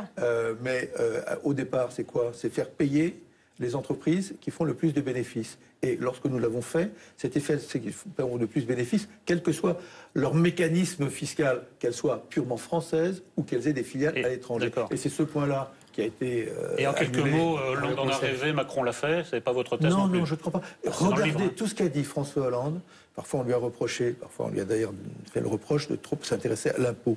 Mais il a toujours eu sur l'impôt comme outil de lutte contre les inégalités un discours extrêmement fort. Vous vous êtes rendu compte que vous étiez planté, vous avez été obligé de redonner l'argent avec le CICE. C'est marrant que vous oubliez pardon de le répéter, vous confondez fiscalité économique, la fiscalité des entreprises, où je pense qu'il faut s'adapter sans aller être tout le temps à la baisse. Il faut être dans la moyenne. Il faut être compétitif par rapport aux Allemands. Les Allemands, ils ne sont pas dans une course à la baisse d'impôts. Il faut être compétitif par rapport aux Allemands. Et la fiscalité sur les personnes. L'outil fiscal sur les personnes, depuis sa création en France, Caillaux, en particulier avec l'impôt sur le revenu, qui est progressif et pas proportionnel, c'est un outil de redistribution. On prend plus. Là, c'est pas l'IR, c'est pas l'impôt sur le revenu. Et un autre point. Bien sûr, il est progressif. Oui, c'est bien qu'il est. Et un autre point qui rejoint le bilan, on avait commencé le quinquennat par la finance c'est mon ennemi, et quelques mois après, ben voilà, les Paradise Papers, donc rien n'a changé, parce que les Paradise Papers, c'est pas seulement des destinations exotiques, c'est un système de dumping fiscal organisé dans l'Europe même, dans l'Europe communautaire même. Moi j'ai travaillé là-dessus vraiment pendant les 5 années, et tout particulièrement les 3 dernières années, parce que j'étais ministre des Finances, mais parce que c'est pendant ces 3 années que ça a été le plus vite. Je comprends l'impatience. Quand les gens lisent le Paradise Paper ou les c'est des sommes colossales. C'est des sommes colossales. Ils disent mais pourquoi ça va pas plus vite, pourquoi? Mais il faudrait vraiment objectivement regarder le chemin qui a été parcouru depuis 2012, pas 2012 parce que c'était François Hollande, mais 2012 parce que c'est le moment où le G20 a pris conscience que la course à la baisse, ce qu'on a appelé l'érosion des bases fiscales, avec un jargon BEPS, était absolument vital. Enfin, lutter contre c'était vital en termes de cohésion, mais même en termes de capacité d'action pour les. Et on a énormément. Le Paradise Paper, si je puis dire, c'est un gros progrès par rapport au Panama Papers, qui lui-même était un gros progrès par rapport à d'autres leaks ou autres. Pourquoi? Parce qu'il ne parle plus de la fraude fiscale. On a combattu la fraude fiscale en France. C'est légal. C'est ce que j'allais vous dire. C'est parce que les impôts sont trop élevés. Non, c'est parce que parce qu'il y a trop. Les impôts sont trop hauts, monsieur Sapin. On revient à la discussion de tout à l'heure. Juste en prendre un exemple, d'ailleurs, dont on voit encore, je peux comprendre à propos d'un grand réalisateur de cinéma, encore quelques scories. Les comptes à l'étranger dissimulés au fisc français. Jean-Jacques Hano. Vous qui l'avez cité. Les comptes à l'étranger. Il est cité partout. Oui, non, mais c'est parce que comme je ne sais pas quelle est la situation, j'essaye d'éviter de citer des gens dont les faits ne sont pas aujourd'hui objectivement établi. On voit bien qu'il y a quelques probabilités. Bon, il y avait des comptes en Suisse, des quantités. Est-ce que vous savez combien la lutte contre cette fraude-là, c'est-à-dire la dissimulation de particuliers, a rapporté en l'espace de 4 ans? Les chiffres viennent d'être donnés par la Cour des comptes, qui parfois peut être taquine, elle a été en particulier sur les questions dites de sincérité, elle a eu tort, mais qui là fait un compliment. C'est tellement rare que vraiment je l'accueille comme ça. Et la lutte, elle a été efficace. 8 milliards, 2 milliards de rentrées fiscales supplémentaires. Et surtout, ils sont déclarés. Il y a, combien, vous savez quelle est la base? Il y a 32 milliards qui ont été déclarés. Ils restent en Suisse. C'est pas le problème, qu'ils soient en Suisse ou qu'ils soient ailleurs. Ce qui ne doit pas être le cas, c'est qu'ils soient cachés au fisc français. Et donc, la fraude fiscale, on a vraiment lutté avec efficacité. Et ensuite, on passe à ce qu'on appelle l'optimisation fiscale, agressive, celle qui n'est pas normale. Voilà. Pas parce qu'ils sont trop élevés, mais parce qu'il y a trop de différences entre les uns et les autres. C'est la même chose. Non, mais ça, on va conclure là-dessus. On ne s'aligne pas sur l'Irlande ou sur l'île de Man. Moi, je ne veux pas qu'on s'aligne sur l'Irlande. Mais par exemple, on est le seul pays à avoir gardé l'ISF. Même la Suède social-démocrate a supprimé l'ISF. Mais pourquoi ça n'a rien à voir? Parce que quand on bassine avec l'exemple suédois, ça a à voir. Non. Et puis là, maintenant, c'est la distorsion entre la France et l'île de Man ou avec les Pays-Bas, c'est-à-dire des distorsions à l'intérieur de l'Union européenne. Voilà. Et par rapport à d'autres pays ou entités à l'extérieur de l'Union européenne. Sur ces points-là... C'est la conclusion, monsieur Sapin, si vous voulez bien. J'avais le plus vite facile. Sur ces points-là, le chemin parcouru est réel, mais il n'est pas perceptible. C'est ça qui était horripilant pour l'opinion, pour les commentateurs, parfois même pour ceux qui ont été à la manœuvre pour que ça avance. Nous avions décidé l'année dernière, en juillet 2016, que pour juillet 2017, il devait y avoir la liste des paradis fiscaux au niveau G20 comme au niveau européen, et il devait y avoir les sanctions que tous s'engageaient à appliquer. Si vous avez une liste et des sanctions, je vous assure que les paradis fiscaux, ils ne durent pas très très longtemps. Eh bien, c'est ça qui me manque aujourd'hui. Il faut aller jusqu'au bout de la démarche. Il faut le faire avec détermination.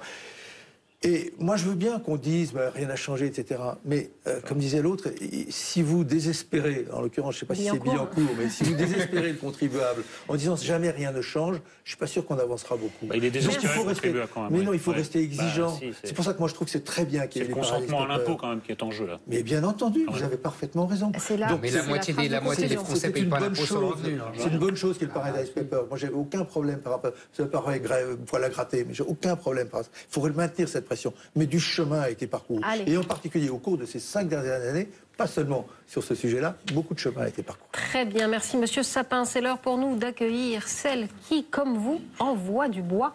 Voici Sandrine Saroche. C'était pourquoi.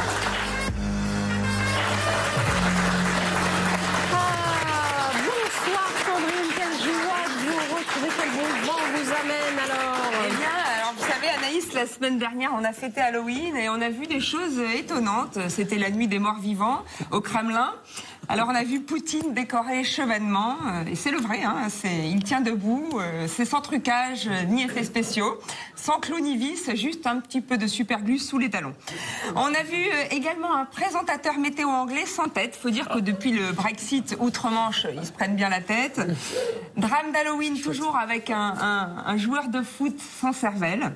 Mais ça c'est normal, non? Oui, mais quand même, il y en a des... Facile, ouais, mais toujours...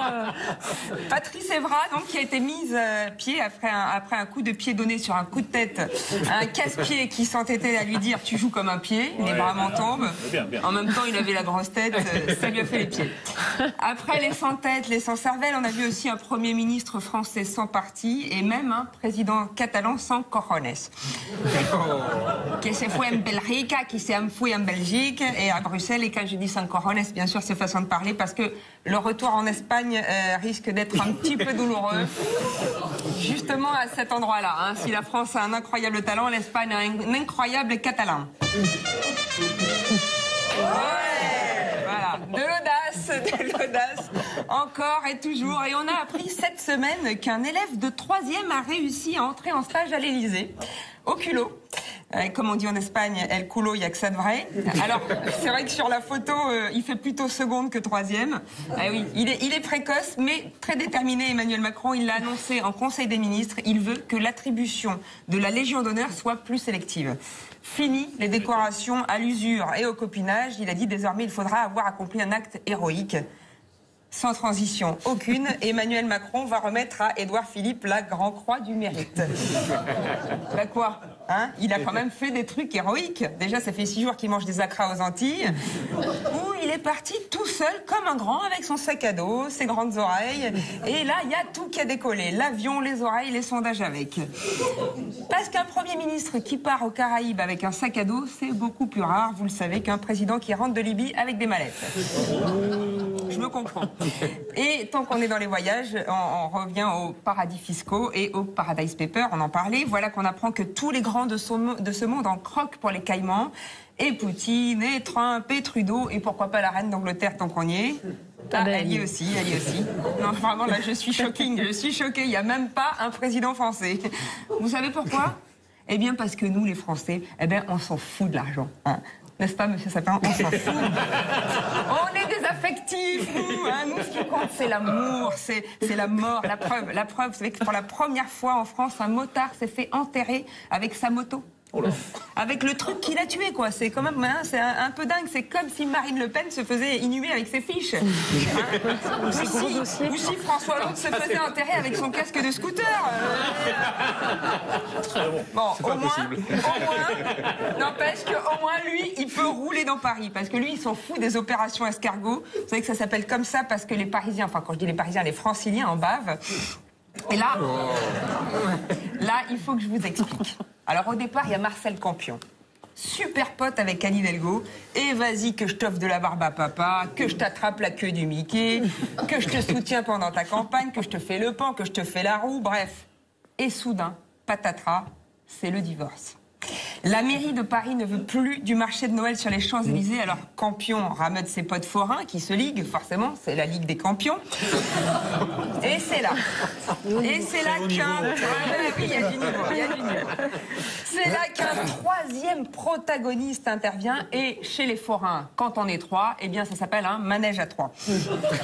Et le voilà, le troisième protagoniste, c'est lui, le préfet de Paris, Michel Delpech. Hein, alors on connaît tous ces tubes. Mais celui qui est de circonstance, c'est celui-là, hein, c'est les divorcés. On pourra dans un premier temps laisser la roue à tes parents, le marché de Noël à ton frère. Anne a déjà fermé les quais, avec toi le périph' bloqué. Pour les Franciliens, la galère. Si c'est fichu entre nous, à Paris ça pue, à cause de nous. Ah oui, bien. Eh oui, finalement. Oh, bah, ah oui.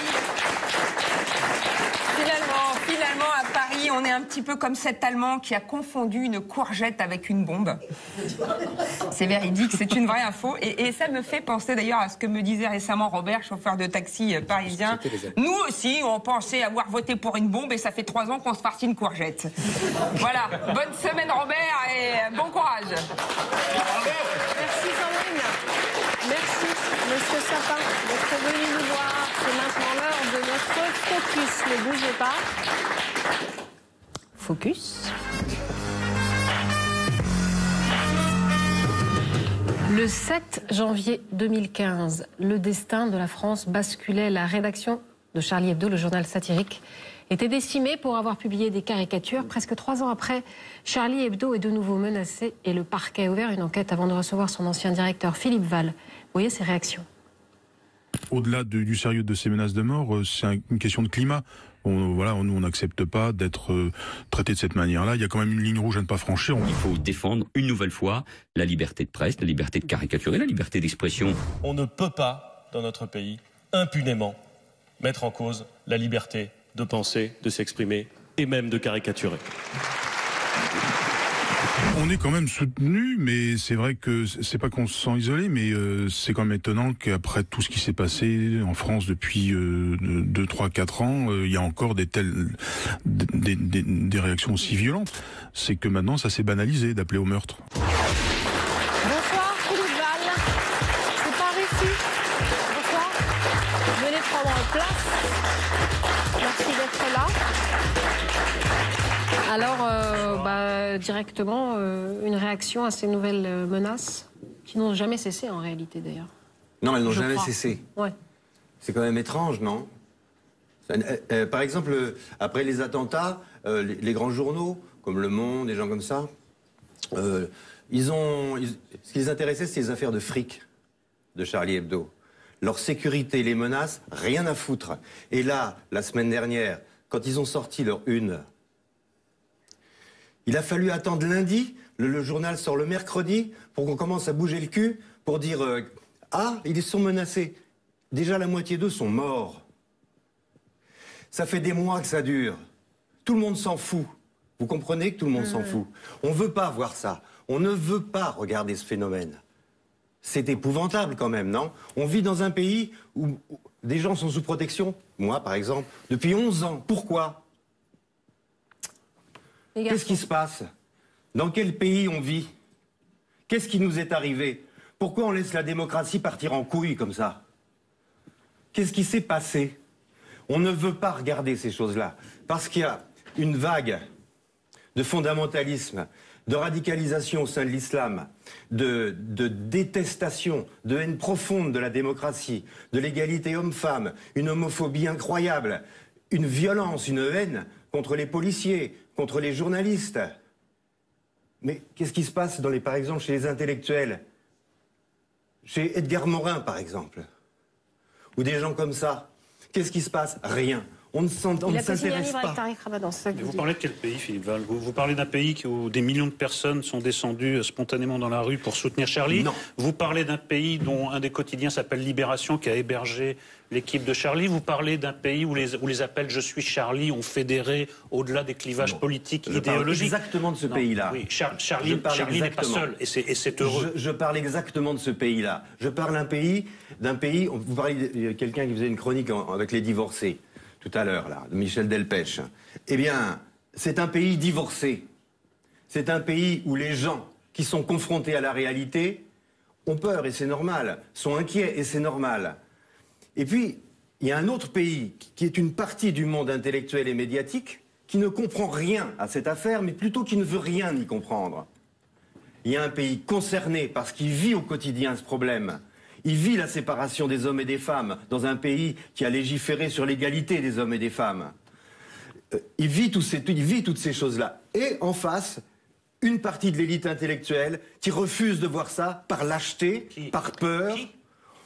Vous lisez les journaux, vous lisez Les Inrecuptibles, vous lisez Le Monde, vous lisez Télérama, vous lisez La Bien-Pensance générale partout. Le Monde et Télérama sont contre Charlie, mais vraiment... Oui, Le Monde et Télérama ne sont pas pour Charlie. Vous avez lu Le Monde au lendemain des attentats? Tout le monde. Vous avez lu Le Monde au lendemain des attentats? Les articles de Raphaël Baquet? C'était une honte. Une honte. Moi, j'ai jamais digéré ces choses-là. Écoutez, je suis venu pour parler de la réalité. Je suis pas venu pour plaider pour une idéologie. Je suis pas venu pour défendre un camp contre un autre. J'ai accepté de venir ici ce matin pour parler du réel. Et le réel, c'est le silence.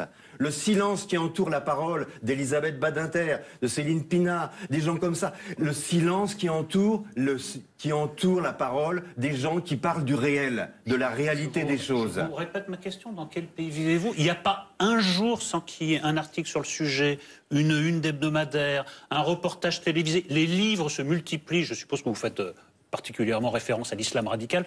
Les livres se multiplient à ce sujet, les reportages se multiplient, les reportages s'accumulent, les 1 sur 4, sur 6, sur 8. Écoutez, si je peux me permettre non mais vous, attends, excusez-moi, je finis ça. Vous essayez de dramatiser la chose, bon d'accord. Je dramatise les choses. Vous avez compté les morts? Tout le monde, mais je vous dis que la majorité... Vous les avez comptés? Bien sûr, et j'étais lié avec quelques-uns, et je suis même lié avec quelques-uns des survivants. Arrêtez de me donner des leçons, parce que... Je ne vous donne pas de leçons, non, mais je ne vous donne aucune leçon. Je veux juste... Mais je ne suis pas contre vous, je veux pas vous emmerder, j'ai pas envie de vous contredire pour des conneries. Je voudrais juste dire quelque chose. C'est qu'il y a un journal, mais c'est pas seulement un journal, c'est des gens qui vivent dans des quartiers, c'est des juifs qu'on a obligés, qui sont obligés de changer de quartier, de changer d'école, qui n'ont pas l'argent pour le faire et qui doivent demander de l'aide. C'est la réalité du terrain dont je parle. Ne me dites pas que Charlie est isolé parce que ça ne correspond pas à la réalité. Il y a heureusement un mouvement populaire et intellectuel qui soutient le mouvement populaire est réel et je suis d'accord avec vous. Et le 11 janvier, mais il y a une chose juste que je voudrais vous faire remarquer. Je voudrais vous faire remarquer une chose. Il y a eu une campagne électorale qui a duré longtemps avec les primaires à la con et tout ça. Bon, et ça a duré longtemps. Bon, eh bien, pendant cette campagne, quel candidat a évoqué cette manifestation extraordinaire du 11 janvier? Qui a évoqué ça pour asseoir un discours? Écoutez-moi, vous avez 1000 fois raison. Le problème, c'est que vous ne parlez pas de la même chose. Non, mais attendez, si je peux me permettre, parce que je vous ai laissé longuement parler, ça m'intéressait de vous écouter tous les deux. Nolo a pas tort quand il dit... Le sujet est sur la table. Quand il dit il n'y a jamais eu autant de livres, je sais, je les reçois parce que je fais une chronique toutes les semaines et je pourrais faire une chronique sur l'islam toutes les semaines. Avec tous les bouquins qui ressortent. Non, mais il faut être honnête, il faut essayer d'être rationnel. Bon. En revanche, là où il a raison et tu ne veux pas entendre, c'est notre discussion depuis des mois. Là où tu ne veux pas entendre, c'est qu'il y a deux choses qu'il dit et que je dis depuis des années. Donc là, je suis tout à fait d'accord avec lui. Il y a deux peuples qui sont en train d'émerger sur le territoire français. Il y a deux peuples qui n'ont de moins en moins à se dire, qui incarnent deux civilisations différentes, parce que l'islam n'est pas seulement une religion, c'est avant tout une civilisation, sauf que c'est pas la civilisation française, et que, d'ailleurs, votre ami François Hollande dit tout en une phrase dans le fameux livre « Un président ne devrait pas dire ça », il dit à un moment « tout ça finira par une partition ». Ça, c'est le problème de fond. Et Val a raison, quand il dit qu'il n'y a plus un gosse juif dans les écoles publiques de Seine-Saint-Denis, il a raison, qu'ils partent tous dans le 17e ou le 16e, ou quand ils n'ont pas les moyens, qu'ils partent carrément en Israël. Bon, voilà. Donc ça, il a tout à fait raison. Quand il parle aussi des islamo-gauchistes, parce qu'il ne le dit pas comme ça, mais c'est ça la réalité, Edgar Morin et compagnie, et Plenel et compagnie, qui sont dans une stratégie de collaboration avec l'islam. C'est ça la réalité. C'est la réalité, Nolo. Et ça va la raison. Ils sont dans une stratégie de collaboration avec l'islam. Ils sont prêts à tout pardonner parce que dans leur logiciel ancien... Pas ce mot. Non, je fais exprès. La collaboration, ça veut dire quelque chose. Eh bien oui, ça veut dire quelque chose. Ouais. Dans leur logiciel ancien, l'islam, c'est la religion des pauvres et donc la gauche doit les défendre. C'est ça la logique. Et ça, Val n'a pas tort. Enfin, allez-y, monsieur Sapin, si vous voulez intervenir. Non, parce que franchement, c'est un débat. Non, mais allez-y, je vous en prie. Mais ce sur quoi je réagissais, c'est sur le mot islam. Tout ce qui est écrit est terrible et je crois que ça ne sert à rien de vouloir dire le contraire. Il faudrait s'interroger d'ailleurs sur pourquoi il y a cette explosion de haine. Certes, parce qu'elle existe et qu'elle se renforce, mais parce qu'elle a aussi des modalités de propagation. C'est toute la question des réseaux sociaux, y compris du point de vue légal. Comment est-ce qu'on lutte contre ça, si c'est possible, je dis juste un mot. Ne confondons pas l'islam avec l'islamisme. Mais vous en avez ça, c'est la même chose. Mais c'est la même chose. Vous venez de dire islam. Non, pardon. Voilà, pardon. Tout est dans le texte, monsieur Sapin. Comme si on avait confondu, et Charlie Hebdo, sur ce point-là, parfois montré du doigt, une sorte d'ultra-catholicisme avec le christianisme. Non, je ne confonds pas les uns les autres. Non, on ne va pas repartir là-dessus. Mais cette discussion, pour le reste, vous savez, islam, islamisme, c'est synonyme au 19e siècle. Je voudrais, par exemple, une république, enfin une démocratie, elle se juge en fonction de sa façon de légiférer. Et bon, après, c'est la redistribution de l'impôt, bon, qu'importe. Mais en attendant, ça m'intéresse. Parce que l'histoire des réseaux sociaux, il va falloir là aussi qu'on arrête de regarder ailleurs. Ailleurs, il faut regarder les réseaux sociaux. Qu'est-ce que c'est? C'est de l'argent, c'est de la publication. C'est une grosse circulation d'argent et ça rapporte beaucoup. Et c'est de la circulation d'informations. J'ai été directeur de France Inter et directeur de Charlie Hebdo, ce qui fait 25 ans à peu près de responsabilité éditoriale. Ça veut dire que quand un collaborateur, quelqu'un avec qui je travaille, écrivait ceci ou cela qui était passible des tribunaux, c'est moi qui allais. Mais c'est normal. Et je bénis le ciel qu'il en soit ainsi. J'ai été 25 fois devant la 17e chambre correctionnelle. Moi aussi. Donc, j'ai gagné, j'ai perdu, généralement j'ai gagné. Mais j'étais devant et j'avais à répondre devant le tribunal de ce qui s'écrivait dans mon journal ou de ce qui se disait à la radio. Et je trouve ça normal. J'étais responsable, personne choisit, tout le monde choisit d'être directeur. C'est pas un truc qui vous tombe dessus. Bon, donc on est responsable. Ce sont des responsables de publication. Ce sont des responsables de publication. Ils doivent être traduits devant les tribunaux quand leurs réseaux font circuler des appels à la haine antisémite contre les policiers, contre des gens, contre des journalistes, contre Charlie Hebdo. Le patron de Twitter doit être devant la 17e. Contre tout le monde, monsieur Val.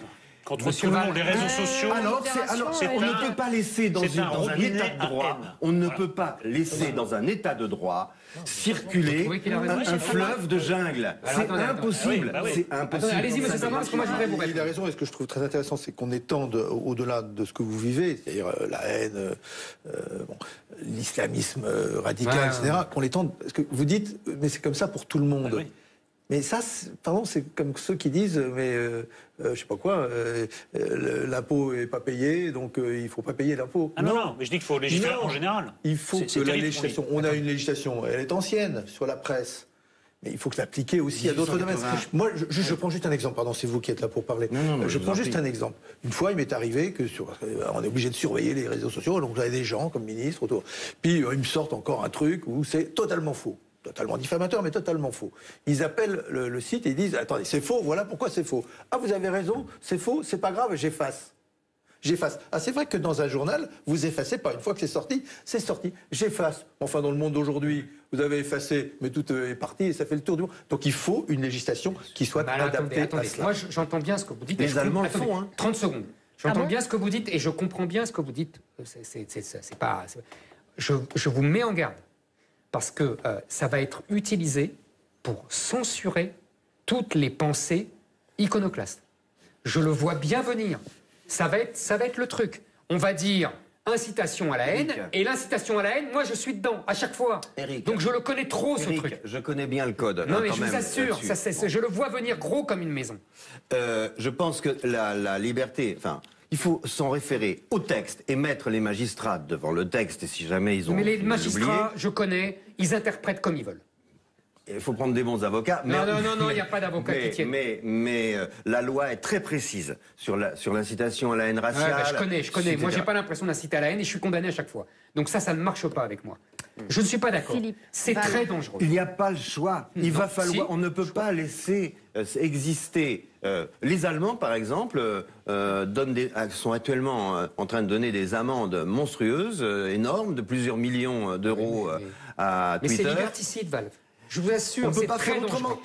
Non, mais je sais, parce que moi j'empathie. Alors, vous ne voyez pas la même chose que moi, pardonnez-moi. Non, mais parce que je vois de l'autre côté. Je voudrais revenir au débat. Est-ce que c'est possible? C'est très dangereux, c'est tout ce que je dis. Est-ce que c'est possible de ne pas personnaliser? Non, juste avant que vous parliez de ça, vous allez parler de ça, mais vous êtes tous Charlie autour de cette table. C'est-à-dire que moi, je suis un lecteur de Charlie. Moi, depuis quelques mois, je le suis de plus en plus. Vous êtes Charlie. J'aime beaucoup, de plus en plus. Alors, à propos... Mais moi, je voudrais quand même vous mettre en garde sur cette histoire d'islamo-gauchisme. Moi, je prends les deux dernières unes de Charlie Hebdo. Il y en a une qui est parfaite, c'est Tariq Ramadan qui dit je suis le 6e pilier d'islam. C'est drôle en tout cas. Oui, parce que des femmes lui reprochent d'avoir utilisé la religion pour parvenir à ses fins, avec ou sans violence. Il ramasse l'information, il en fait une caricature.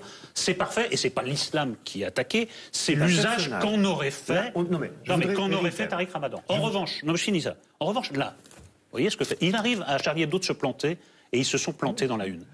Quand sur Affaire Ramadan, Mediapart révèle, on ne savait pas. Là, à mon avis, on sort de la caricature parce qu'on laisse entendre, à mon avis, de manière diffamatoire, que Mediapart aurait été au courant de ces supposées agressions sexuelles et ne l'aurait pas dit. Moi, je dis que... Ça, c'est inacceptable. Je suis d'accord avec vous. Contre l'islamo-gauchisme, tous les coups ne sont pas permis. Donc moi, je vous mets en garde aussi contre ça. Et ça, je trouve... que c'est complètement à côté de tous les coups ne sont pas permis, mais eux, ils se permettent tous les coups. D'accord. Oui, mais c'est pas parce qu'ils se permettent tous les coups qu'on doit se permettre tous les coups. Je suis d'accord avec l'un des deux, Eric. Je voudrais juste... Ils s'embarrassent jamais. Je voudrais dire deux choses là-dessus. Deux choses. Une chose sur la une précédente. Les problèmes qu'on a eus quand on a publié les caricatures de Mahomet il y a 10-11 ans, c'était la question de la représentation du prophète. Il est bien évident que dans une démocratie, les citoyens qui ne sont pas musulmans n'ont pas à respecter les tabous graphiques d'une religion. Bon, ça, les choses sont claires, le tribunal l'a dit, bon, voilà. Évident. Ensuite, on avait un problème avec le prophète. Aujourd'hui, c'est pas avec le prophète, c'est avec un personnage, un individu, un homme de la société qui s'appelle Tariq Ramadan. On n'a plus le droit de dessiner Tariq Ramadan, quoi. Donc la situation, ce qui signifie que la situation en 10 ans s'est considérablement aggravée. Aggravée, c'est le signe, c'est le baromètre. C'est normal. Bon. Ensuite, sur la une de l'autre une de Charlie Hebdo, il y a deux solutions. Soit elle signifie, cette une-là, soit elle signifie, on connaît les idées. Mediapart dit, on ne connaissait pas les idées de Tariq Ramadan. Les idées, c'est-à-dire les prêches, les cours d'islamo, machin, bon. Parce que l'islamologie, je ne sais pas ce que c'est vraiment. Mais bon. On connaît les idées de Tariq Ramadan, on les connaît pas parce que c'est pas vrai, parce que Plenel fait des conférences avec Ramadan, etc. Donc dans ce cas-là, la une elle est bonne. Dans ce cas-là, la une elle est bonne. Mais si elle accuse Edoui Plenel de ne pas avoir été, de faire semblant ou d'avoir été au courant de la prétendue sexualité, parce que c'est l'instruction de Tariq Ramadan, c'est dégueulasse, parce que évidemment qu'un violeur ou quelqu'un qui harcèle les femmes va pas s'en vanter, même auprès de son ami Edoui Plenel. C'est le distinguo que je viens de faire, donc je te remercie. Excusez-moi. Cette une succède à la précédente qui était sur l'affaire Ramadan, l'affaire sexuelle. On ne peut pas faire semblant d'avoir un doute, évidemment qu'elle fait... donc il y a quelque chose qui va pas. Accuser Edoui Plenel, et Dieu sait, si j'ai aucune sympathie pour Edoui Plenel, je ne peux pas être soupçonné d'avoir la moindre sympathie pour Edoui Plenel. On est d'accord. Bon. Mais le soupçonner de ça, de couvrir la sexualité de Tariq Ramadan, ça n'est pas... on est d'accord. Je ne suis pas d'accord avec ça. Oui, je partage ce qui vient d'être dit, mais partager cela, ça ne veut pas mettre en cause la liberté de l'exprimer. Voilà. On peut critiquer, heureusement, critiquer quand M. Zemmour dit des choses. Je peux être en désaccord et critiquer. Mais il y a le droit de critiquer, le droit de critiquer. Elle est polysémique, la une. Elle peut vouloir dire ça, elle peut vouloir dire ça. Dans la mesure où elle dit Plenel connaît les idées de Tariq Ramadan, là, la une a raison. Si elle dit connaît la sexualité de Tariq Ramadan, à ce moment-là, la une a tort. C'est tout. L'affaire Ramadan, c'est tout ce que c'est. L'affaire Ramadan, c'est une affaire qui est longue. C'est la une précédente. Votre œil d'homme politique, vous êtes d'accord avec François Hollande, avec Éric Zemmour et avec Philippe Val, quand ils décrivent une société qui est au bord, comme l'a repris du divorce, d'une partition? Mais le constat, c'est pour lutter contre. Pas pour s'en satisfaire ou considérer que c'est donc... pas dit qu'il voulait s'en satisfaire. Mais il n'a pris aucune mesure. Que ce soit d'autant plus difficile que la haine est montée, qu'elle s'est affirmée, qu'elle s'est banalisée, qu'elle se banalise par les mécanismes de réseaux sociaux, c'est vrai, mais on ne doit jamais baisser les bras, surtout pas devant cela. C'est ce qu'on fait. Non, mais il ne faut pas baisser les bras depuis 30 ans. Mais il ne faut pas baisser les bras. Et baisser les bras, c'est pas dire il y a les bons et les mauvais. Baisser les bras, c'est de considérer qu'il n'y a qu'un seul peuple, pas deux peuples. Mais il y en a pas un seul. Qu'un seul peuple. c'est un qu'au sein mythe, de ça. ce peuple, non, c'est pas un mythe. c'est un mythe. C'est une valeur Mais parce qu'il y a française des gens qui ne se fondamentale. reconnaissent pas dans Et le peuple dans ce français. peuple, il y a des Faudrait gens vous qui mettre dans le croient crâne. dans un dieu, d'autres qui croient dans un autre dieu, d'autres qui ne croient en aucun dieu, et ce n'est pas ça qui les différencie à Mais l'intérieur c'est même de pas la moi qui citoyenneté. fais la C'est vrai, différence, vous monsieur avez Sapin. raison. C'est des gens qui ne se sentent pas Après, membres croire du à un peuple dieu, à un français autre. et qui estiment que parce qu'ils croient à un autre peuple, ils sont d'un autre peuple et d'une autre civilisation. Oui, mais enfin, en France, c'est pas moi quelqu'un qui pense invente ça. C'est En des France, discours de quelqu'un gauche. pense- Non, il n'y a pas qu'un Là, peuple. vous faites le jeu de ce que vous Non, mais dénoncez. je fais le jeu. Moi, je m'en fous de cette expression Non, faire le jeu. Moi, j'essaye de voir la réalité. Mais- Et La réalité, c'est pour la combattre, non pas pour l'accentuer. Mais on la combat La combattre, pas, c'est donc monsieur pour Sapin. rapprocher ce que vous appelez des deux peuples, que j'appelle moi un seul peuple avec des sensibilités parfois. On ne la combat pas. Exact. Mais Non, il y a au sein du peuple français. en le Pardonnez-moi. constatant pour dire donc on les sépare. Non, Je pense que Mais c'est pas moi qui les sépare. la configuration est pas tout à fait ça. Il y a un peuple en France, c'est l'unité du peuple français, il est défini dans la Constitution. C'est un mythe, Val. Non, c'est pas un mythe. Aujourd'hui, c'est un Non, mythe. mais Il la faudrait que ça Constitution, soit ça, de vous êtes bien d'accord. la Constitution parle le nomme, et en le nommant, elle le fait exister. Mais à l'intérieur du peuple français, il y a toujours eu des îlots un peu Évidemment. extrémistes, contre tout, la République, contre machin, Bien sûr, ceci, bien cela. sûr, bien sûr. Sauf que, maintenant, cet îlot, vous avez vraiment raison, Michel Sapin, quand vous dites que croire à un Dieu, à un autre, ou ne pas croire à un Dieu, tout ça ne change rien à l'appartenance. Ne devrait rien changer. Ne change rien. Voilà. Sauf Oui, évidemment. quand une religion secrète à l'intérieur d'elle-même, ce qui est le cas de l'islam, une radicalisation qui se marginalise et qui se met à détester les fondamentaux de la démocratie moderne. Et à ce moment-là... Mais c'est pas la démocratie moderne, Val. Elle se met en sécession. C'est-à-dire que c'est une autre civilisation qui démocratie s'installe. d'aujourd'hui. Non, ça n'a rien à voir avec la démocratie. Moi, je voudrais en finir, avec la pensée borgne de Zemmour. Ben oui, parce que tu vois, tu bouches un œil et tu vois que la moitié de la réalité. Ceux qui contribuent à la partition que tu dénonces, ce sont ceux, comme toi, très souvent, qui passent leur temps à vouloir qu'on confonde l'islam et Non, l'islam. pas du tout. Ça Moi, je contribue. vois le réel. Laisse-moi finir. Ben, c'est parce que tu t'attends. Tu contribues à la partition parce que tu dis, il y a des gens qui, par nature, parce que par religion, ne font pas partie du peuple français. Vous ne pouvez pas dire, Éric, une chose. Vous Voilà, difficilement Sansa ne dit dire. pas autre Vous ne pouvez chose que pas moi. dire que l'Inquisition, la Saint-Barthélemy, ça n'a rien à voir avec le christianisme. Voilà. On ne peut pas dire ça. Merci. Le christianisme assume ses crimes. Et c'est ce qui a fait que cette religion a survécu et a continué à avoir des fidèles. Parce qu'elle a intégré dans son histoire elle a intégré ça dans son histoire. Et elle veut pas que ça recommence. Le christianisme ne veut pas que ça recommence. On a bien vu, Jean 23 a mis un point final avec Vatican II. Vous dites qu'il y a deux christianismes. Non, il n'y a Non, pas de il n'y a pas de christianisme. Il y a un seul christianisme.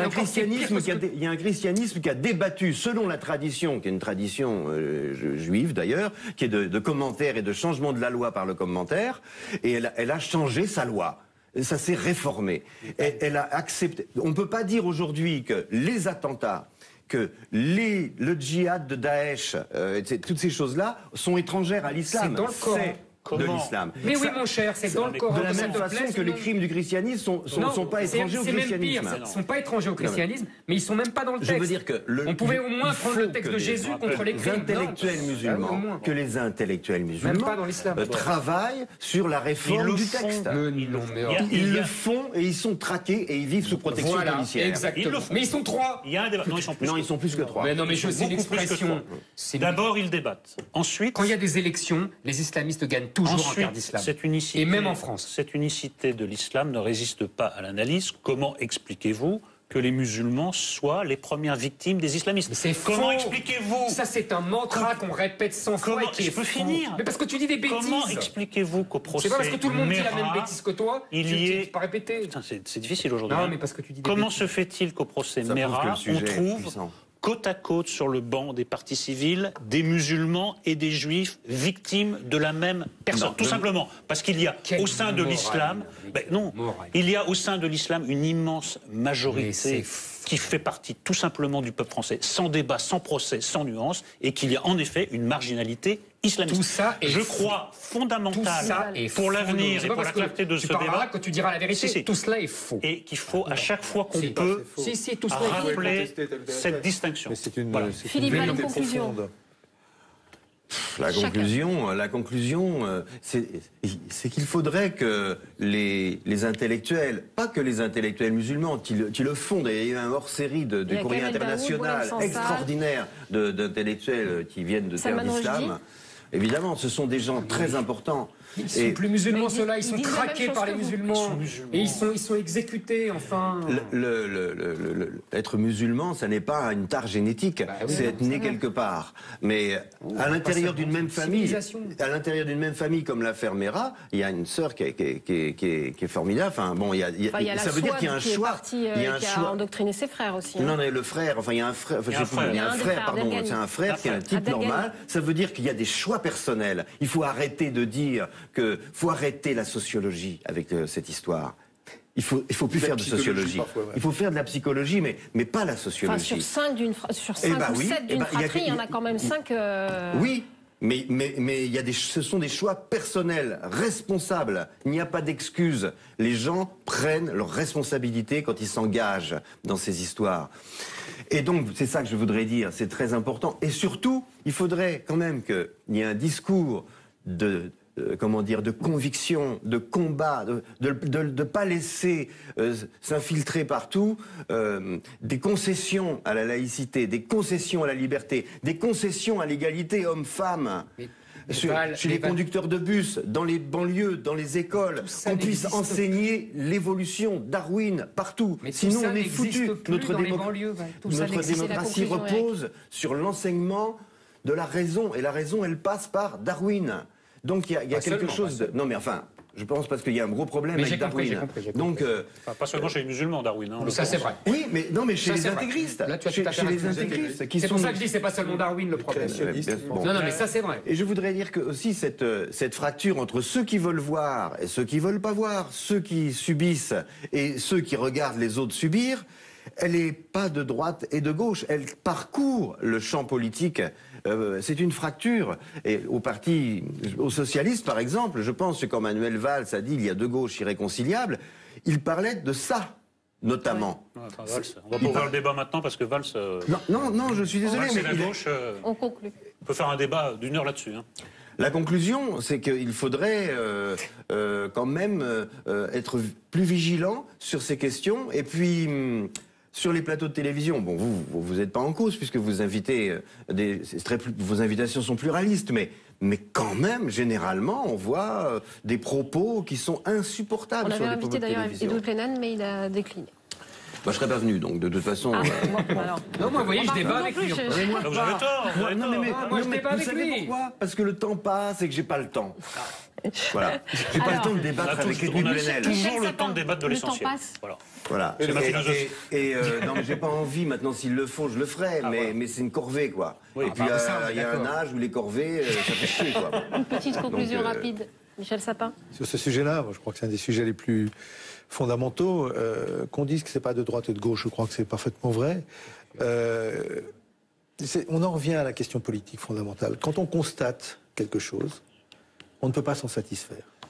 Et on ne peut pas avoir un discours qui, au bout du compte, reconnaisse que ce constat est définitif. Tout discours qui met en garde sur la facilité, qui souligne la profondeur du débat, ou la profondeur de la blessure, ou la profondeur de la haine, et des outils de cette haine, est légitime, mais tout discours qui considérerait que, puisque c'est comme ça, c'est fichu, non. Moi, je ne peux pas l'accepter en politique. C'est bien. Sinon, moi, je suis pas d'accord avec vous. Vous savez, ça nourrit ce discours sur lesquels, donc il n'y a rien à faire. Que les politiques ne servent à rien. Mais le débat intellectuel ne sert à rien. Ou la prise de position.